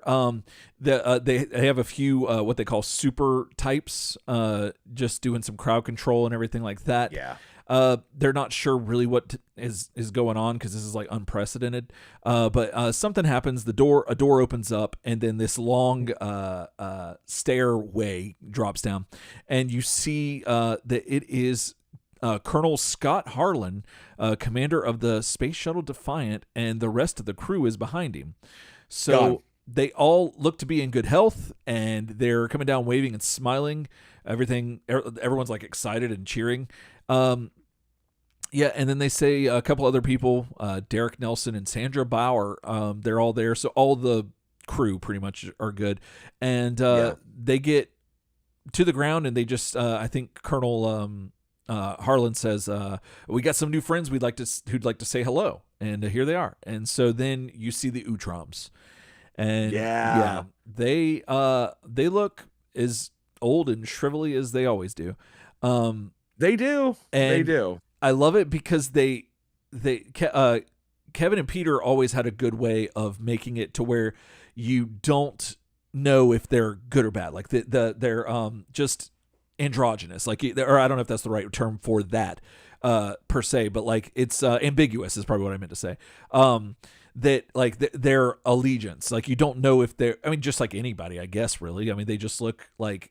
Despite the fact that they look like an alien creature with like tentacles and teeth, we know from like reading the issues all this time that they're usually pretty non-violent and on the good guy side at least. But we still don't know in this volume. So we don't know that. They look neat. They're on their AT-AT walker kind of thing, and but it looks like just a platform that they sit on as opposed to like Krang's thing that he gets in, which I don't recall I don't remember if we saw these in Mirage back in the day, them on these necessarily. We probably had to have. The AT-ATs? Yeah, we probably had to have, because that's what Krang was based on, so they had to have shown up. AT-STs. Yeah.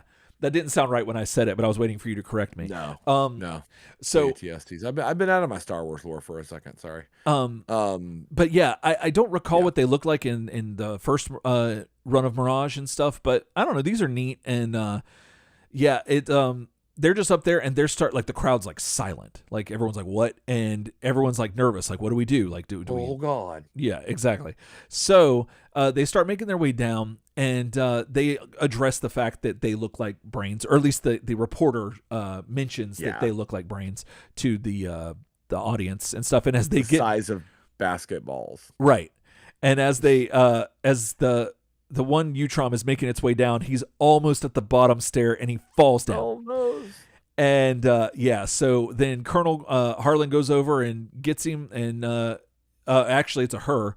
And they say, she's okay, folks, just a little rattled. And it's like, oh, and then she responds, thank you, Commander Harlan. So, yeah, everyone like starts laughing. How embarrassing to like come walking down that little stairway in your little ATST, and you're like, oh man, they think I'm God. And you're like, whoa. Right. And like bust your ass. And then I love it because in the narration at the bottom of that page, it talks about how the relief and the tension's broken because of the gaff, effectively. Like, I guess you busted your asses. I mean, how much do we have to fear from these, quote, invaders when their leader is such a klutz? Exactly. Yeah. I'm like, well, that's not like... Yeah. I mean... That's not like the best thing to say, but it's probably the most human thing you could say. Well, exactly. And I think that that's kind of the takeaway that I think everyone else got besides that reporter is that, that humanized this creature and showed that we have because we fall downstairs all the time. Don't we? So don't we? Then speaking about falling down, I was falling down trying to remember what happened when I turned the page here. I was like, did I miss? Yeah, did my what is this? Because this next page is awesome, and it's what we see reflected on the cover in the background, and we have the turtles, Donatello with his bow staff, Michelangelo with his nunchucks, Leo with his ninjato, Raphael with his sai, and then another turtle with a bow and arrow, and then another turtle. That's Jerry. Okay, and then another turtle with a mace. That's Mace. That's Mace. Yeah. And then we see the character that we saw on the cover of this issue, the ninja woman lady, robot ninja lady. Yeah, something like that. And so, they start fighting, and this looks awesome. This is just fantastic. And I'm curious as to who are these other turtles and why are they here and what's going on? Like, what did I miss? But fighting ensues. Yeah, Jerry and Mace are like getting it in too. Oh yeah, definitely. And this ninja lady has the thing that is the metal like, I don't know, for lack of a better term, like club or like little I don't know. It's kind of like what Daredevil throws around, except without a string. Oh, like the weight on a chain. Yes, that's it. The weight on the chain. Exactly. Yeah, John, if you're so smart, come in the chat and tell us what that's called. Yeah, please do. Because Francisco would normally be that one, but he'd have to do it by snail email. Oh, yeah. And we'd learn about it next week. Right. He's like, oh, no, that's called this, dumbass. And we're like, oh, thank you. Yes. Thank you very much. But not a baton, John. Well, we're talking about the baton is what Daredevil throws. So got to give John that. I thought you were talking about the chain. You were talking. I referenced it. Chain. I referenced Daredevil as what he was, because I couldn't think of the word the weight, like what it was called. I was trying to think of something small, like a Vienna sausage of a stick or something, like like the fact that it's something small. It's like steel usually, right? So the chain thing, John. What's that called? The Manriki Gusari. Yes. Okay. Thanks, Em. So. We've said that before. We probably have. It sounds like words we've used. But she's throwing that around, and it's pretty rad. She got around Mace's neck and just yanked him. And so that's happening, and just more fighting, and just this is like, I don't know. I'm just so intrigued by who these other turtles are. I'm like, I need to know. And it just fight. And Lady's winning too. Oh, absolutely. Like, she's not like putting him down off the bat, but like she's definitely not getting got. Right. She's like turning this thing around until she gets Raphael, which is like pretty nuts. Let's see if I can zoom in on it. Yeah, that's a pretty good one. Yeah, she kicks the sword into Raphael's chest and ka-chunk. Yeah. And so that happened. Crazy. And I'm like, dang, what happened? Like, what is going on here? And then Donnie presumably was going to go for that javelin throw that took out Shredder, but he apparently just decides to rush her, and he flies flat into a wall. Still, then she sticks a sai in Donnie, I think, still. I think it's Donnie down there. And yeah, she looks to be in the lair where the turtles were, like watching the television and stuff. So I'm like, what is going on? And then you get this really cool panel where it looks like a wipe has happened. And it reveals, the top part reveals the turtles, but then the bottom part reveals what looks to be foot soldiers. And yeah, then we have someone interrupting at the bottom that says Mistress Karai. And apparently and then apparently this is a character that's talking to her named Yonda. And they come up with Yanada. What did I say? Yonda? Yonda. Yeah, Yananda. Like Honda with a Y. Wait, Honda. Wait. Yanada. Okay, I got it. Sorry. So you're not gonna have a job on this podcast anymore because you mispronounced it. Oh my goodness. Well, speaking of future tech, Yananda. No, did I do it right? Yanada. Why I thought another in. Now you're going for Yananda. Yeah. Like Yolanda. But first it was Honda. Now it's Yolanda. Yanada. Okay. Yanada. So Yanada comes up with this tech that looks essentially like an iPad, but with like other buttons on it. And they're talking about how they have the entire like alien invasion thing taped because apparently Karai's been down practicing with this simulation. I'm not sure if it's actually robotic, like if it's like the holodeck or not, or whatever, or the danger room. It feels like the holodeck almost, just because like everything looks different. Like when the wipe is gone. Oh, that's true. Androids almost. That's true. You're right. The background and the floor and everything do look cleaned up and stuff. So yeah, they look cleaned up, almost like it's like a simulation. So it's not just them, the soldiers. So okay, so she wants the recording in her quarters immediately. So then we cut back to the turtles in the sewers, and I believe this is Mike and Raph. And they are trying to get closer to the UN to see if they can get to the Utroms and get their attention because they know each other, they're friends, and see if they remember them. And yeah, just then Raph sees the water being weird and moving around, and it turns out that there is something going on here. And so they get out of the water, and this thing comes out of the water, and it is the giant creature man thing, robot, whatever you want to call it, that we saw earlier in this this run that was with the Utroms on the moon. And he's huge. Yeah, just massive compared to them. And so the turtles are at the ready, and we got a to be continued down at the bottom. Mm-hmm. And so that, and then after Turtle Tracks, you get to just scroll right through, and you can show everybody part of Dan Berger's wall of turtle toys. Yeah, which is really neat. It's in his office, and that's just part of it. Yeah, that's awesome. I see they have a lot of stuff up here. They have the sports turtles, the movie turtles, a lot of the movie turtles. He has the neutrinos. Just a ton of stuff, which is, and those boys are mock all day. Oh yeah, like that was like, he's probably got some shit on that wall that like they were sent like as like proofs and stuff of like stuff, and it just sat around in boxes, and he hung it up. There's some like, oh yeah, there's some rare shit there. Oh, absolutely. He's got the monster turtles. He probably got Scratch just sitting up there. Oh, probably. Scratch wasn't a big deal, I guess. Was Scratch a big deal in 2002? Yeah, probably. Already. Oh, yeah. Collectors were like, wait a minute. Yeah, because he would have been towards the end of the line, and so they. And then it was a limited run. Yeah. Yeah. But I don't see him necessarily, but this is also like kind of blurry, so it's kind of hard to tell. Well, it's blurry. It's also a piece of it. Oh, that's true too. Actually, only part of the wall. There he is. You see Scratch? Seriously? Yeah, that's him right there.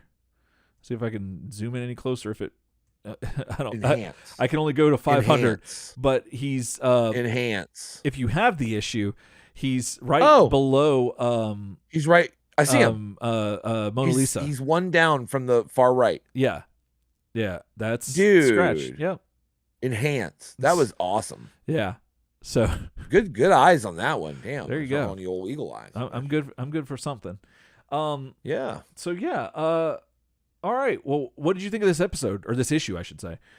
Oh man. I think the episode was awful because you couldn't hear me for some of it. That's true. But at least it was half awful. But the I really liked the issue. Not I think this issue chose to show more than it told. Okay. Which I think is awesome. I think that like the big thing I walk away from in this issue is the visuals of like the space shuttle coming out, the way it lands, like the enormity of everything. Yeah. The awesome like kind of Leonardo Micro homage in the beginning with Leo just like training on the roof, like and these are all visual things. If you had to ask me like revelations or dialogue wise, was this a big issue for that? I would say no. Okay. I think that it moved the story forward a good deal and really just focused on how like big and crazy everything is. I think it was a big art issue for me. Yeah, definitely. No, I loved it. It kind of like did a thing where it brought everyone back together, and then it showed how small they were, but also how like big they were, like how much better they are together, but then also like how small they are in comparison to everything.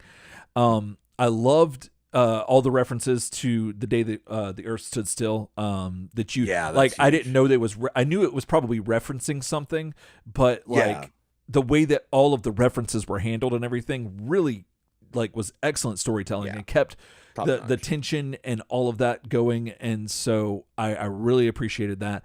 And I love the fact that the turtles are like, once they see it's the Utroms, like they're immediately like wanting to go talk to them and stuff. Let's go hang out. Yeah, let's go catch up. The problem I do have with it is that it addresses the fact that the superhero community is known in this universe to the point to where they work with law enforcement to be able to do crowd control, which then tells me, why are the turtles hiding still? Like, I get a little bit of like, maybe they don't necessarily have secret identities, but they need to maintain a distance from the public so that they don't get their loved ones don't get hurt. I can understand that, but there's still like a layer of secrecy to the turtles that is usually inherent with them, but based on like previous incarnations where they're the only superheroes, or every other superhero is not known. And so with this, like it felt a little disjointed, but not so much that it took me out of the story so much, but well, it's hard because the first lay-in that there were superheroes in the universe before besides the TMNT was way back in Tales. With Nobody and with Nobody, and then with Justice Force. And do you see the age that lines my face and all that stuff? I mean, so they did set that up, but what's funny is they kind of got away from that. And then Volume 3 made it a way bigger thing because it was all in the Image universe. So then you have Savage Dragon, and you've got like everybody else hanging around, Sarah and all those people hanging around, and it's like a whole thing. And then we're kind of back, and now I think they've kind of picked up full force with like the Radical and all these other characters now that are like just openly known. But I agree, that's a very different tone than the tone you got before, right? Like, and it is curious. My only thought would be that maybe like the last little while, since this has all become very normalized, maybe the turtles have been like low key. Like it could be the turtles haven't like come out and had to come out and fight that for a little bit. Like they made the deal with Karai, which is canon, that happened in Volume 2. They made the deal with Karai that the Foot Clan would not be a problem, and they would like basically stay off each other's turf, and it's all good. Shredder's dead finally, and been dead for a good bit. M does John mentions in the chat that it's part of that ninja culture, and I hadn't thought about that, but that could. That's true. That's also there is like a we strike hard and fade away, we fade away into the night, like Right. vibe that's always kind of there. And, Like it's almost it's a little bit like Batman in the idea that like Batman doesn't just like run around like, oh, and there's Batman helping. Like Batman like stays like in the dark and then pops out of his Batcave to go like fuck some shit up and then goes back home. Right. Like he's not just like flying around in the middle of the day in a little bat contraption being like, I'll help enforce I'll help the riot police, right. Like so maybe it is some of that vibe too. But yeah, the ninja culture. But also it makes the Turtles feel smaller in a way. Like because they have these other superheroes that have actual superpowers, and the Turtles are just ninjas. Like that's all they are. So they don't have any other abilities. I mean, it's so funny because the first thing I was about to say is like, I mean, they are not superhuman, and I'm like, well, I mean, they're not human. They're not human. They're also are like given their skill and the mutagen. I mean, they are more skilled than a human fighter can be. Yeah. But not entirely. Because Karai is just a human. Yeah. And she was always a match for them. Absolutely. But yeah. So anyway, I get what you're saying though. It's a different universe we find each other in. It was very strange to see like the news showing like people flying around. Yeah. And the phrase like super type feels like that's just kind of a phrase in universe that the news has now for like for just all this any superhero, which is if they're common enough to be like, yep, we got a bunch of super types over here. Like we don't even know who all their names are. Right. That's how many we have. Yeah. Which it felt weird with the hospital thing too, because I thought the whole hospital thing was like it was a place for, and I guess even still like they still need to be secretive and like secluded. But it felt Yeah, it felt like there was like this a little bit more overtly secret kind of thing. But I guess, you don't need the public knowing where the superheroes go to get checked out and stuff like that. So if they're hurt. Right. It's kind of like the Batcave's location was always secret because like half the time Bruce came back to the Batcave, he was like about to die. Right. Do you know what I mean? Like you don't need to know where that is because then you'd be like, wait, that's under Wayne Manor, and it'd be like a whole, you start pulling on threads. Maybe exactly. like when a superhero has like a traumatic injury, like you know what I mean? Like maybe we don't need to have like a supervillain know where that's at totally. Right. But I agree. There is a split there though because it does seem like there are identities to protect, I mean, not everybody is out. Not everybody's out. Yeah. Sometimes you come out later. Sometimes you come out when you're younger. Sometimes you come out to dance. Sometimes you come out on sometimes a podcast. Sometimes you come out to the podcast. Yeah. And you come out on the podcast. And sometimes you come out to listen to the podcast. And for that, we greatly appreciate you. Yes. Let us know what you guys think of the issue. Come out to us on over email. Yes. You can come out to us on the home of the internet, turtlesoupshow.com.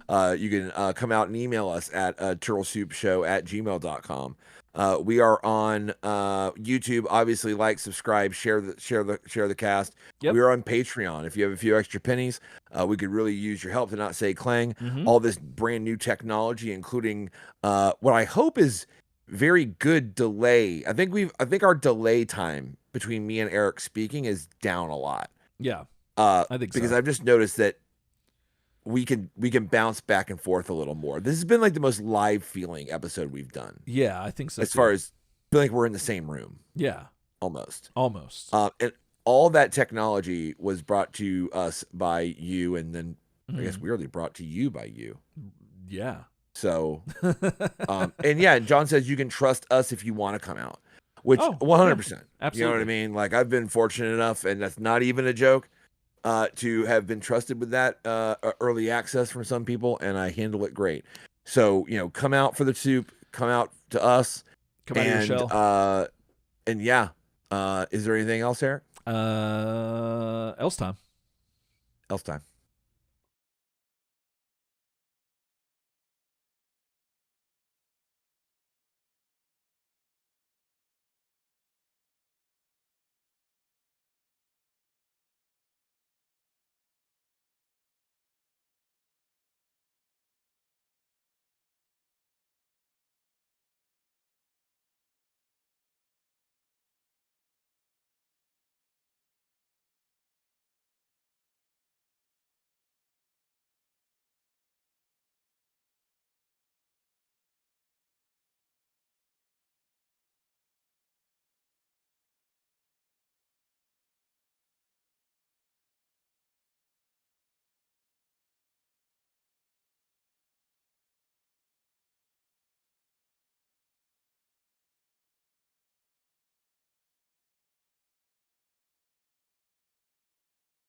we're back.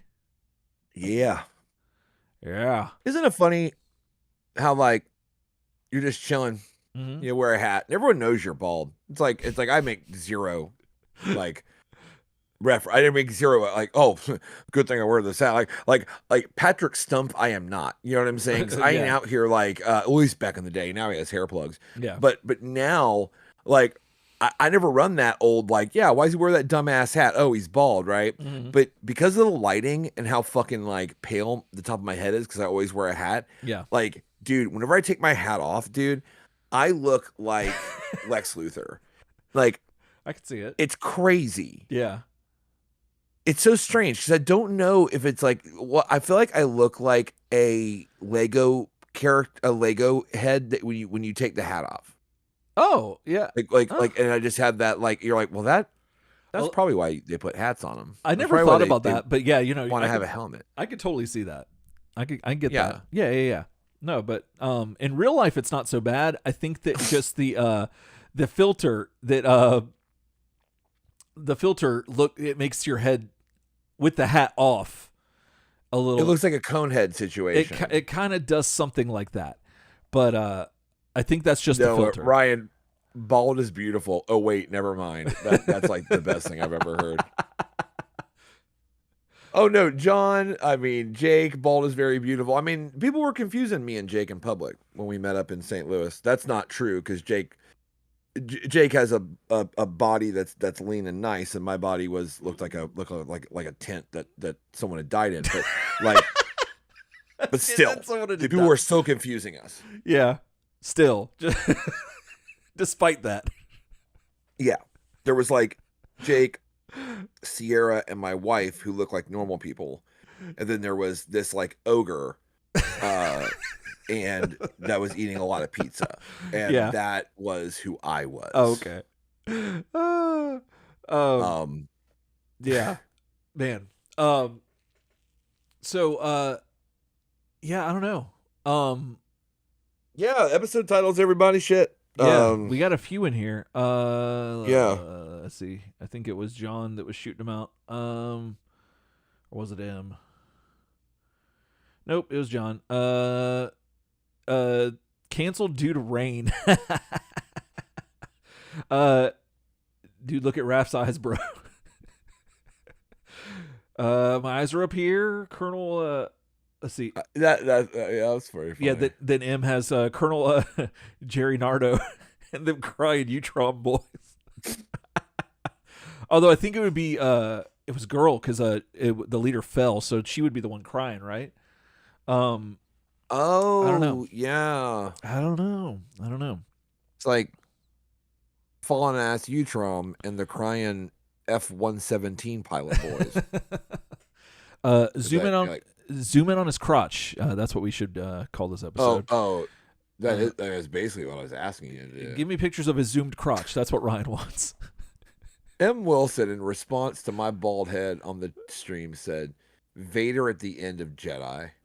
Oh man, M, if you only knew how like deep that cuts, man. That might be the deepest. That might be like, you ever see a knife and think getting stabbed with a knife at all would be like real bad. Like it'd be really shitty. I don't think there's a knife that you go, oh, that's one. Yeah, that one's good. Yeah. I'll take that one. But you ever see a knife sometimes like a scimitar or something where you're like, that would like super suck? Yeah. Or like one of those like little wiggly snake boy knives. Oh, you're yeah. Oh, that's gonna cut me 1,000,000 times while it cuts me. While it cuts me. Think of the worst blade where you've been like, oh, like, and can it also be rusty and also have chips out of it? Oh yeah. And then imagine that is that comment to me. You're like, that one's gonna stay with you. Imagine if you said out loud and you said, "Damn, you're got a knife. You're like a knife show because you know that's where you go." Yeah, and you're like, that's where you go. you just tell the vendor just out loud to the whole room. You say like, "God, that'd be the worst fucking knife to get stabbed with, wouldn't it?" Yeah. And then the person goes, "That's the knife you're gonna get stabbed with." Man, that's why you don't say it. You keep those inside. You keep those thoughts inside. Oh man, Willie Rhino's back in the chat. That's nice. Yeah, yeah, Ryan, yeah. You look great. Oh no, I mean like I'll say this. I mean, and then I'll let the episode naming happen. Just one last thing. My big thing is like to be 100 with you. Like I think I'm very fortunate that I look good bald. I don't look good bald on the podcast. I think all right. So if I didn't have a hat on, like if this is just how I just like live my life on the podcast, yeah, I would have adjusted the light so that like I don't look like a conehead. Right. Like that's the only thing I believe I'm blessed with of being a bald guy. Yeah. Is that I have a long head. Like it's not like a short, like wide, super wide head. Like I'm like Hey Arnold, but turned over. Okay. And I feel like that's the head you have to have when you're bald. Because I feel like if you're like Hey Arnold horizontal, yeah, that's the opposite. That's the opposite. What you want. Okay, yeah. I got you. Just saying, putting it out there. Just out of curiosity, how much are hair plugs? Because like this is a non sequitur, I guess, but Farmer Greg and I got back into wrestling like pretty hardcore. And not with each other. Well, with each other, but watching it on TV, I mean to say. And so been seeing a lot of John Cena. I mean, even though you can't see him, you can see him. And yeah, sure. He did the whole hair transplant thing. Now, granted, he's got $1 million, but like I just was curious how much that was, because I remember back in the day, Father Preston was having the issues with it, and he would take me to some weird places where we'd get like all kinds of herbal shampoo and stuff to bring it back. And but he's one too that looks really good without it. So, but when you say that Father Preston took me to some weird ass places, right? The first thing I saw was like the opening to the Kickboxer. Sorry, Bloodsport. The first thing I saw was the opening to Bloodsport. I saw a bunch of like Polynesian dudes in like those like short little hats, like smoking and like throwing money, and that's like exactly and like, what it was. like just fucking like it's like that something illicit's happening. Like there is like a cockfight or a dog fight or something's happening, but there's so much depravity happening and so much vice happening in the room that you don't even see what it's for. Right. Like that's amazing. That's the instant I love thought. that. There was an episode of It's Always Sunny where something happens and all of a sudden, like they find Danny DeVito in one of those. Oh, okay. Like, and they set it up perfect. It's like all these Vietnamese people, they're shouting like the one guy with like the green visor on is like smoking and like throwing money at the table, and someone's got a knife out and shit. And you're like, this is exactly it. That's the venue I see you go in. No, I love that, because in my memory, that's what it is. In reality, it was probably the Brandon Mall, but I mean, well, here's the thing about the Brandon Mall. Okay, I mean, I'm going to give anybody advice. John Clemens, if you wind up getting around here or something, I'm going to tell you something about the Brandon Mall is this. You're going to come in through the food court because it's the geographical best place if you want to get to the mall. And the reason I say that we need to have like a rally point is because I need to tell you something. You're going to walk from the food court, and now you're on one end of the short end of the inverted cross. Mm-hmm. So you're going to walk from the food court to the center where the stupid merry-go-round is. Okay? Yeah. That's the middle. That's like where like Jesus' chest would be on the inverted cross. Mm-hmm. You're not going to go left. Okay. You're going to go right. Okay. Right is where civilization is. Right is where Airy is, and Journeys, and you get, and there's the Apple Store, and there's the books, and there's Dick's Sporting Goods. All those things are there. Mm-hmm. If you turn left very quickly, you'll see like an American Eagle store or something, and then it is literally the stuff Eric's talking about. Yeah. There are slots that used to be held by like big reputable like corporate businesses that are now like, I swear to God, like open meat markets. Yeah. Like it is the craziest shit and change you have ever seen. Like there's smoke coming out of some of those buildings, like out of those little. Yes, there is smoke. It looks like E Honda's venue. Bathhouse? No, Chun-Li's venue when you fight her, where there's like a dead chicken hanging up and shit. Like that's what it looks like. No, there. If you take a left and then another left, you get into E Honda's where it's like a big ass bathhouse. Yeah, and then that is the back rooms. You won't come out of that. You won't. But it might be your thing. Who knows? I'm not joking. Turn right. It's like every mall you've ever been to. Yeah. Turn left.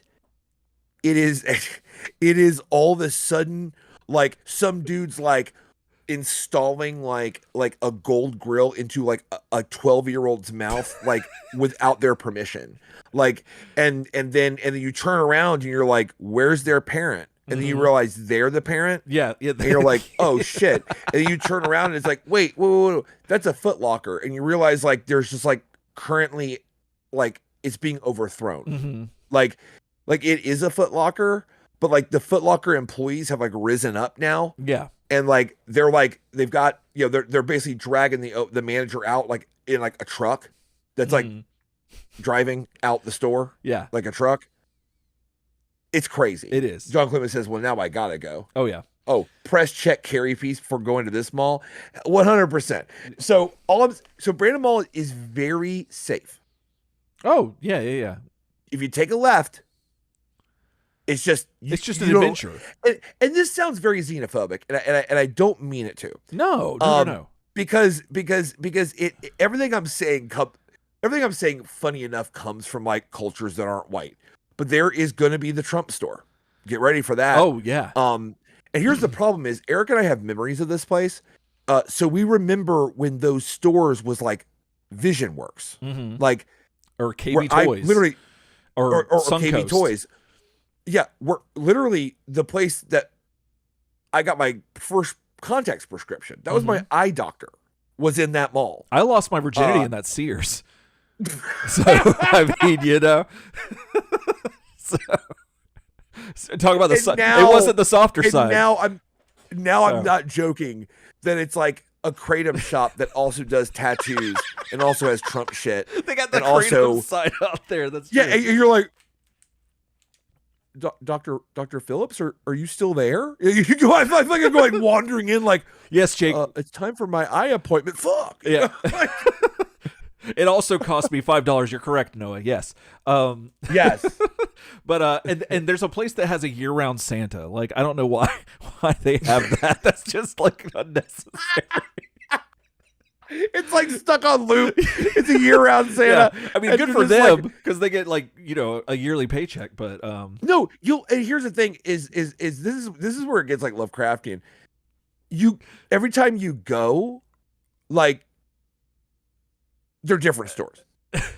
Like, oh yeah, like yeah, I remember the same. One that really stuck out was the PacSun.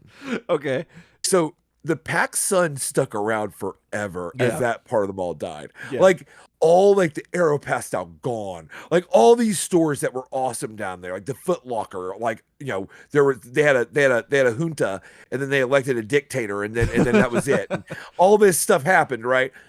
And PacSun was just stuck there, and they were like, "Hey man, we got really expensive sunglasses, and we're really white." Oh shit. And I remember walking through there and they still had the attitude because it was PacSun. It's like they were the last ones that like realized that into the mall was gone. Right.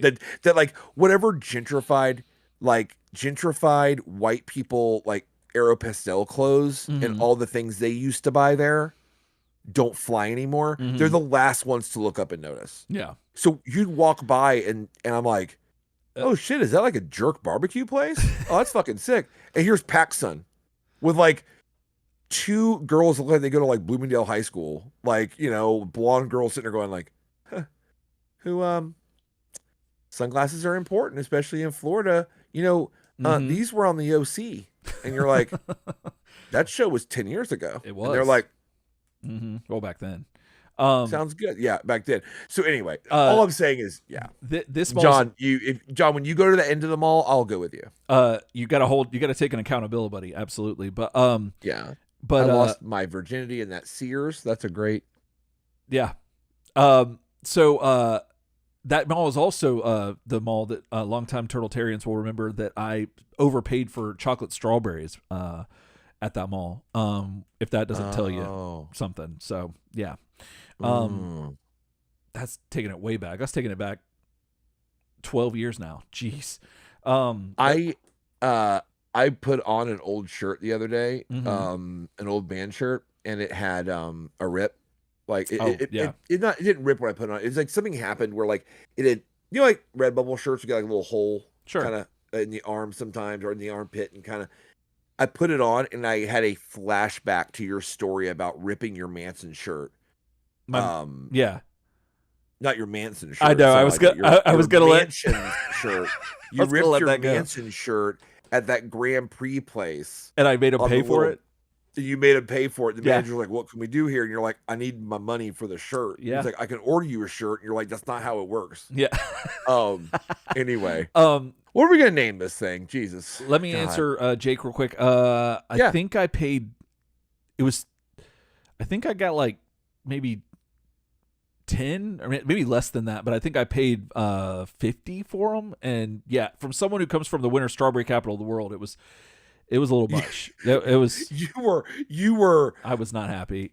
It was. You were it like, must have been this more than is that. like highway robbery. Yeah. No, I think it might have been more than that too. I don't remember, but I just remember not being. I was very disgruntled, if you will. But I saw. I want to say it was M. Oh, I can't remember who said it. That helicopter full of buff dudes. That's pretty funny. I kind of liked that because it. Yeah. No, I like zoom to the crotch shot's good too. That's good too. So I could go with either one of those. Paul says, damn, I think the chocolate strawberry story led to Deep Like Godiva. Ooh. It may have. Well, Deep Like Godiva, wait. No, that got different because we were saying Deep Like a Diver for a minute. Right. And then that got bastardized into Deep Like a Diva. It could have, yeah. Because Deep Like a Diva was from the LA Symphony song. They say that. And I started saying it. So, and then we probably picked it up from there. But yeah. Helicopter full of buff dudes. Let me scroll up. Before everyone was talking about the mall and how bald I am. Yeah, everyone was talking about that. Well, I did it. And you guys are really sweet. Like, oh, Ryan, you look great. I'm like, yeah, like my main thing was just like, so I feel like almost like it flowed into the show. Yeah. Because what happened was like the minute we cut, like, and we're off, I'm like, okay, let that head cool down for a minute. You sure, absolutely. First, a lot of heat. Let it cool down. But then we didn't like take much of a break. Eric's like, you just want to go back in? I'm like, yeah, let's just go back in. Yeah. And then I saw my head. I was like, oh shit, Vader. And I had to like grab my hat and put it back on because I was like, dude, I don't want to pop in the show like that. Y'all might think like Vader. I don't know what y'all might think. You might think like you're watching a Harold rerun or something. But he's in bed or something. Like I didn't want that to happen. No. Yeah, I'm good either way. I'm good with either one of those. My eyes are up here. Dude, look at Raph's eyes, bro. Cancel due to rain. Pretty good one. Oh, I think while you're reading those, I think the way I incorporated the wet t-shirt contest canceled due to rain was because I was talking about how Greg or G Twice would always support us, like would always come to like the shows and stuff like that. 100%. And I was like, he's doing it even in death. And I was like, and one of the things that I was thinking about a way to support us was to have a wet t-shirt contest and then have a sign that says sorry, can't cancel due to rain. And that I think that's how I tied it in, I think. But mind you, his entire family's there and I'm running this stuff, and I was just very proud of myself that and his brother. I mean that was G Twice, dude. It was. I mean, straight up, like. Also, in the really annoying way, is like if you're having a wet t-shirt contest and like let's say it's outside because the whole idea is like you have to do it outside because you have a lot of people there. It probably would get canceled due to rain because not everybody wants to be out there. Right. But I guess the funny thing, I love bringing it up because you don't hear about him anymore. Because back in the 90s, like, that was like everything. Like it was everybody was doing it. So yeah. How gross was that? Like how weird were we with that shit? Weird. That's strange. Yeah. Like I feel like back in the 90s, like anything could be like an episode of Married with Children or absolutely. anything could just bust out into like a beer commercial at any time. Like yeah. every business, anyone that was in business for themselves had like this much of like a carnival barker in them. Just like a little bit. Oh yeah. And they would. You remember when Hooters down here, they ran that wet t-shirt contest for all the Hooters girls, and they said you'd win a Toyota. And then they never put it in print. And then when the girl like won or whatever, they gave her a Toyota, dude. Oh, it was that. Yeah. That happened in Tampa, dude. We're the home of that joke. That makes sense. That literally happened. They gave her a toy of the creature Yoda from Star Wars. Right. And she sued them and won. Oh, actually. That's fantastic. I don't. Honestly, I'd say it's worth it for the joke. I don't mean the emotional damage that was probably incurred, but I do like that it was done and now it can't happen again. You know, it's a trick you can only do once. Yeah, and I'm glad Tampa has that. We have that. Well, we had that. We had Bubba the Love Sponge. I mean, we were the home of like. Oh yeah. Anything can happen. Like That's like, true. And it's gonna be very sexist. Yes, that was Tampa at the time. All right, let's name this thing. What are you feeling? You it's up to you, bud. I've been talking so much. I owe you. I wrote down.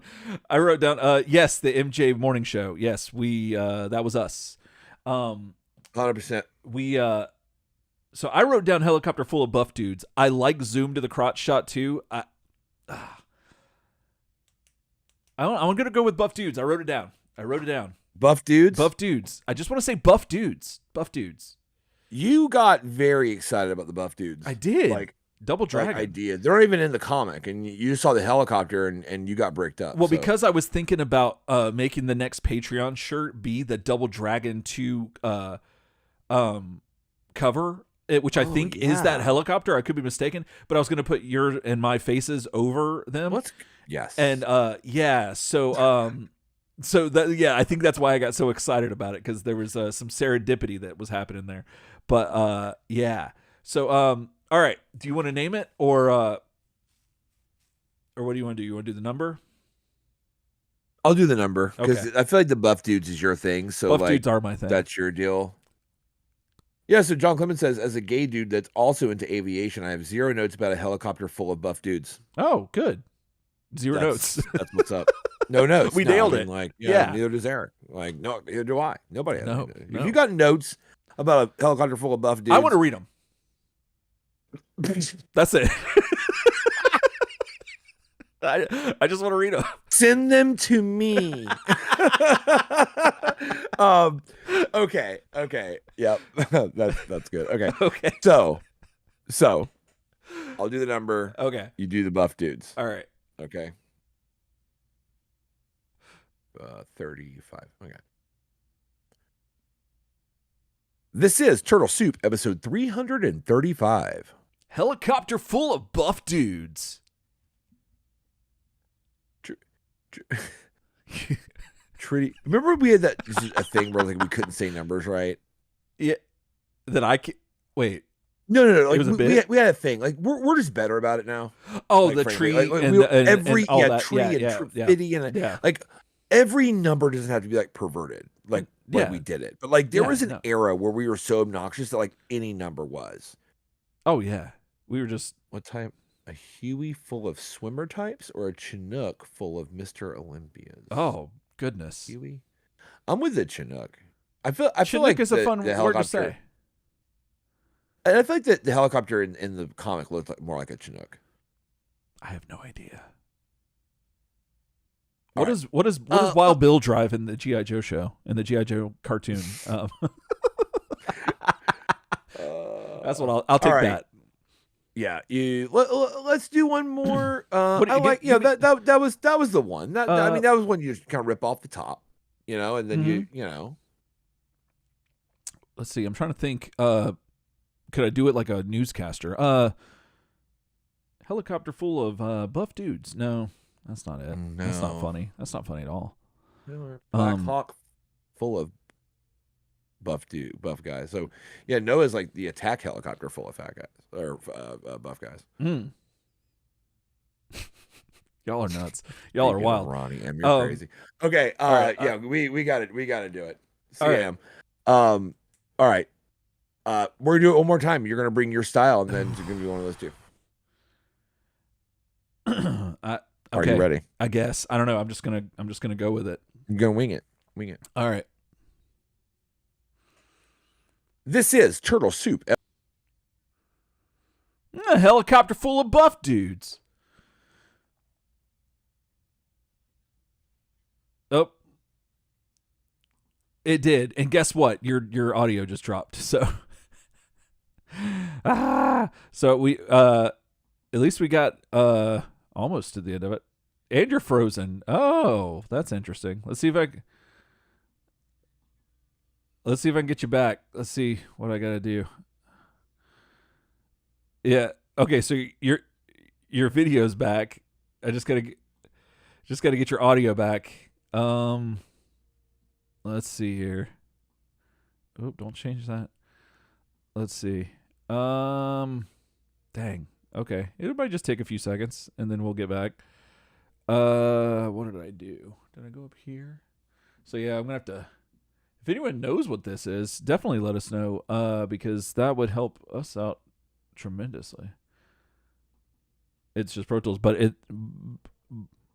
it's not, because yeah, it's not. Yeah. That's true. That's true. It could be.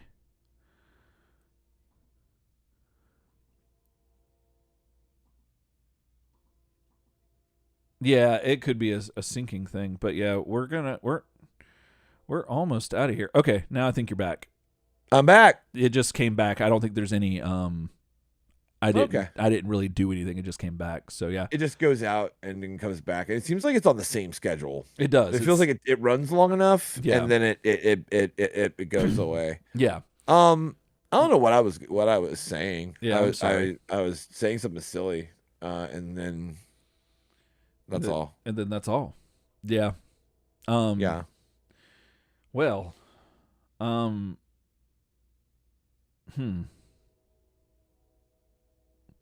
it? I don't know. This is the part where we would have something funny to say, but like, I think that audio cutout really that took me off my game. It did. I don't know. I'm just still thinking about buff dudes.